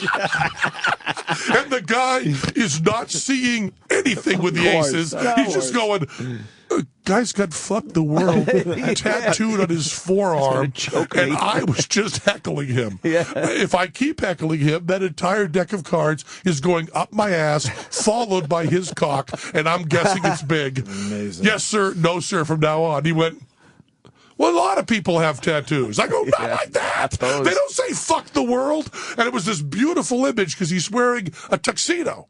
So he's like undoing the cufflink and rolling up to show this fucking nightmare. A nightmare that assholes can tell from, 50 yards away. Right. Assholes can tell Jailhouse Inc. If you're the kind of guy who goes to a bar and hassles people, you have a sense of Jailhouse Inc. You better, yeah. So why wouldn't you get Jailhouse Inc.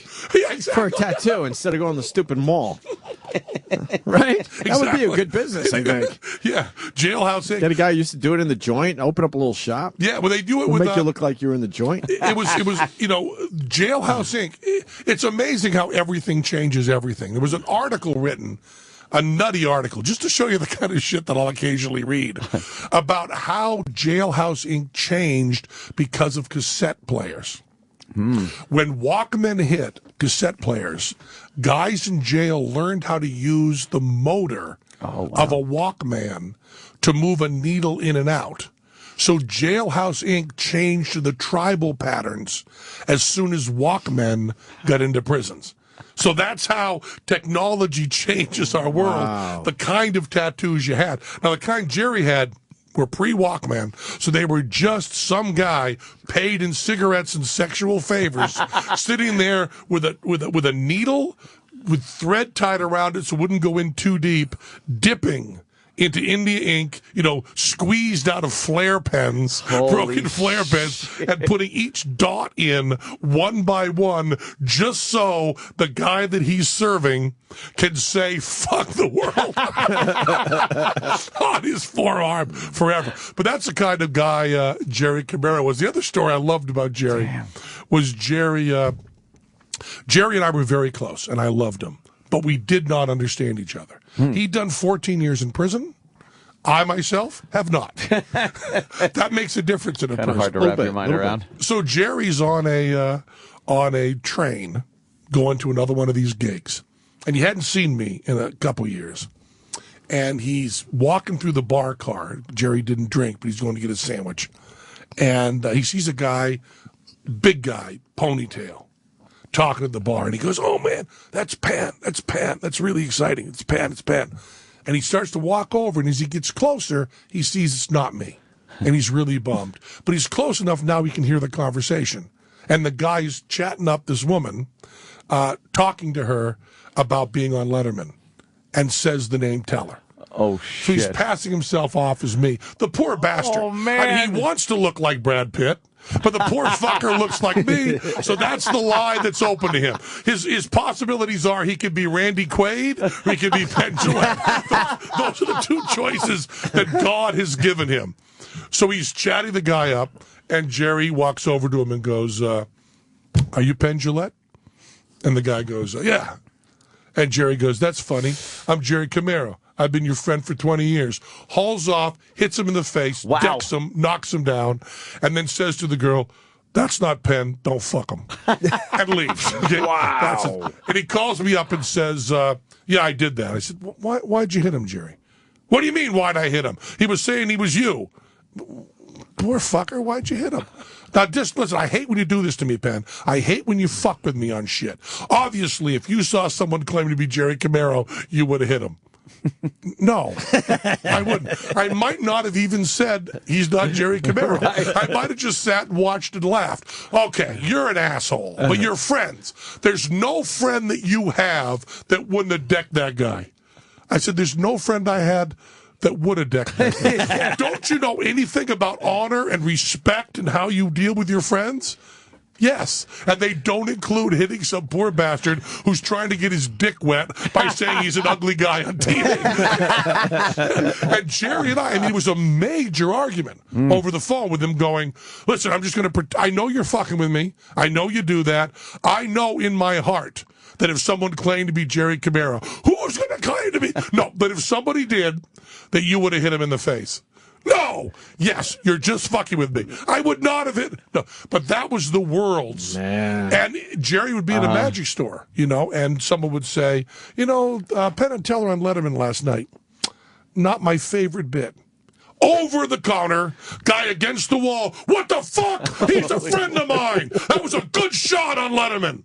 Yes, it was. Yes, it was. He goes, none of your friends would allow that kind of trash talk. I said, all my friends would. Yes. Most of them would join in. Most would join in and say, I don't know about the trick, but man, the joke he went out on, he sucked. He also looked tired, and he's getting fat. I think he's getting really fat. He looked about 30 pounds heavier than last time I saw him, and his hand is trembling on the fucking double lift. Oh, he was like a 12-year-old. And what was that fucking? What's he doing? He's doing a Lonnie Anderson joke. I mean, what was the fucking joke? Is he like, how old is he? Is he 110? The whole spot sucked. And you can see Letterman uncomfortable and throwing it to commercial early. I love the guy. Good friend of mine, man. That would be him. But Jerry, anybody was terrified to say a word about Penn and Teller around him. Wow. And that's the kind of loyalty that we don't understand. Yeah. And if you saw someone claim to be Anthony, you jump up, smash him right in the face. I would take my phone out and record it. Be like, check this guy out. I saw somebody pretend to be Anthony. You know Miss Hitler. Jesus. We only have a couple minutes left. Oh God! Did you ever explain the red nail polish? It's for my mom. It is for your mom. Yeah, I wear nail polish for my mom, my dad's ring. It's because when I was in high school. And it's only one finger for the people that never have seen it. I've seen it over the years, and I realize I've never asked you. It's very simple. When I was about 16, I was doing a lot of magic and a lot of juggling. And my mom, and I don't know how many times I can say it, but I was very close to my mom. But I, was hippie, and my mom says, you have to keep your nails looking nice because people are looking at your hands. So keep your nails nice. And I said, well, Mom, should I do this? And I painted my nail with her nail polish. And she went, oh, Penn, no. And I said, that's what I'll do. Whenever I perform, I'll put the little nail polish on there and say, this looks nice. My mom thinks this looks nice. Is that a nice little color? You wear it. Does that look good, Mom? And I mocked her with it. And then as I got to go on TV more, we had that story. And when I would go on Letterman or something, I would just flip, touch that finger with my thumb, and my mom would know that I was thinking about her while I was doing it. And it ended up being a cool. Really important thing to us. And then, of course, my mom died in 2000, so try to get this off. Do you change the color, or is it always red? Well, it's always Jelly Apple Red by Essie. Okay. Although any port in a storm, there have been occasions I've gone with a different brand. And I've been asked to do. I've done movies where I'm acting and not playing myself, and they say the nail polish has to come off, and I go okay, and then do the whole scenes I'll do with my thumb over my fingernail so that they can't tell that I still have it on, and I'll do the whole scene all all the talking, everything, and just go, I'm not taking it off for you, motherfucker. That's for my mom. So, yeah, I'd have, but now I'm starting to lie. Because my daughter said to me, you wear nail polish on one finger to be like me, right, Daddy? And I said, well, it was kind of for your grandmother, but it's also for you. And then I heard, so I think it's going to kind of change. And I believe my mother would have approved of that. Yeah. My mother would have approved of changing it for the daughter. Penn Jillette's got a lot of love in his heart. Yeah. Penn is a sweet guy, isn't he? It's obvious if you read his book. His book was a good read. They're saying great, you man. have to go now, so I guess we'll all go together. We'll all get out of here. Start our Penn, vacation. always terrific. What a great way to end our year. Thank you so much for coming in. I just love doing this. Is maybe the only show that I see on the schedule and not just go, there's a lot that I'm okay with. Right. You know, there's a lot that I don't dread, but I actually go, oh boy. And I actually say, cool. leave headroom so I can be on there and hang around. We certainly appreciate it. So much fun. Sunday school, that's going well for you. Penn Sunday School's doing great, the podcast. And every day is an atheist holiday, the big old book. Yeah. That's it, I guess. Great, man. Jimmy? Yes, New Year's Eve in Buffalo, 28 through 31, and April 11 through 14 here in New York at Caroline's. And the rest of my dates, I made a commercial that will play over the holidays. And my CD is No Baby for You. It's out. I love how he just goes. How many times can you plug? They've all heard it before. They're tired of it. We know, Jim. You're doing what? 3 shows up on New Year's Eve? 7. No, I'm doing like 2, 1, and 2. In Buffalo? Yeah. In December? It's fucking, believe me. Who's booking that? I know. Who's fucking booking that? Well, I found out the fucking gig in Juneau was already booked, so I figured I'll take the Buffalo. I think you're Thursday, Friday, Saturday, Sunday, Monday up there, I believe. I am, yeah. It's only one show Sunday and 2 the other night. So go see Jimmy in the Buffalo area. It's selling well, actually. I think come I'll down do very from good. Canada. The big advantage is they have fucking nothing else to do. No, not and at all. there's not one thing that they can do besides see you. It's either see me or you're fucking freezing to death. Yeah, Jimmy Two Norton choices. is the Beatles. Come with him on stage and huddle together for warmth. I did 3 years up there. I know what you're talking about, Penn.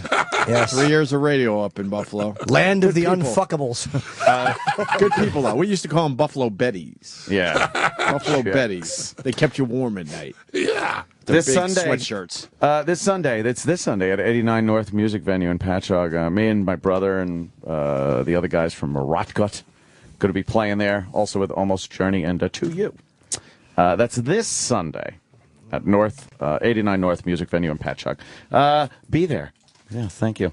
And that'll do it, I gather, huh? Sure. Everyone have a great Christmas or holiday or whatever the fuck you want to call it. And we'll see you in the new year, as they call Penn it. Jillette, thanks again. Thank you. All right.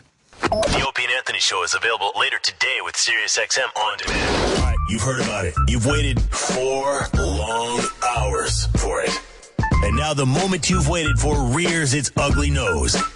Head after Opie and Anthony Live is coming up next.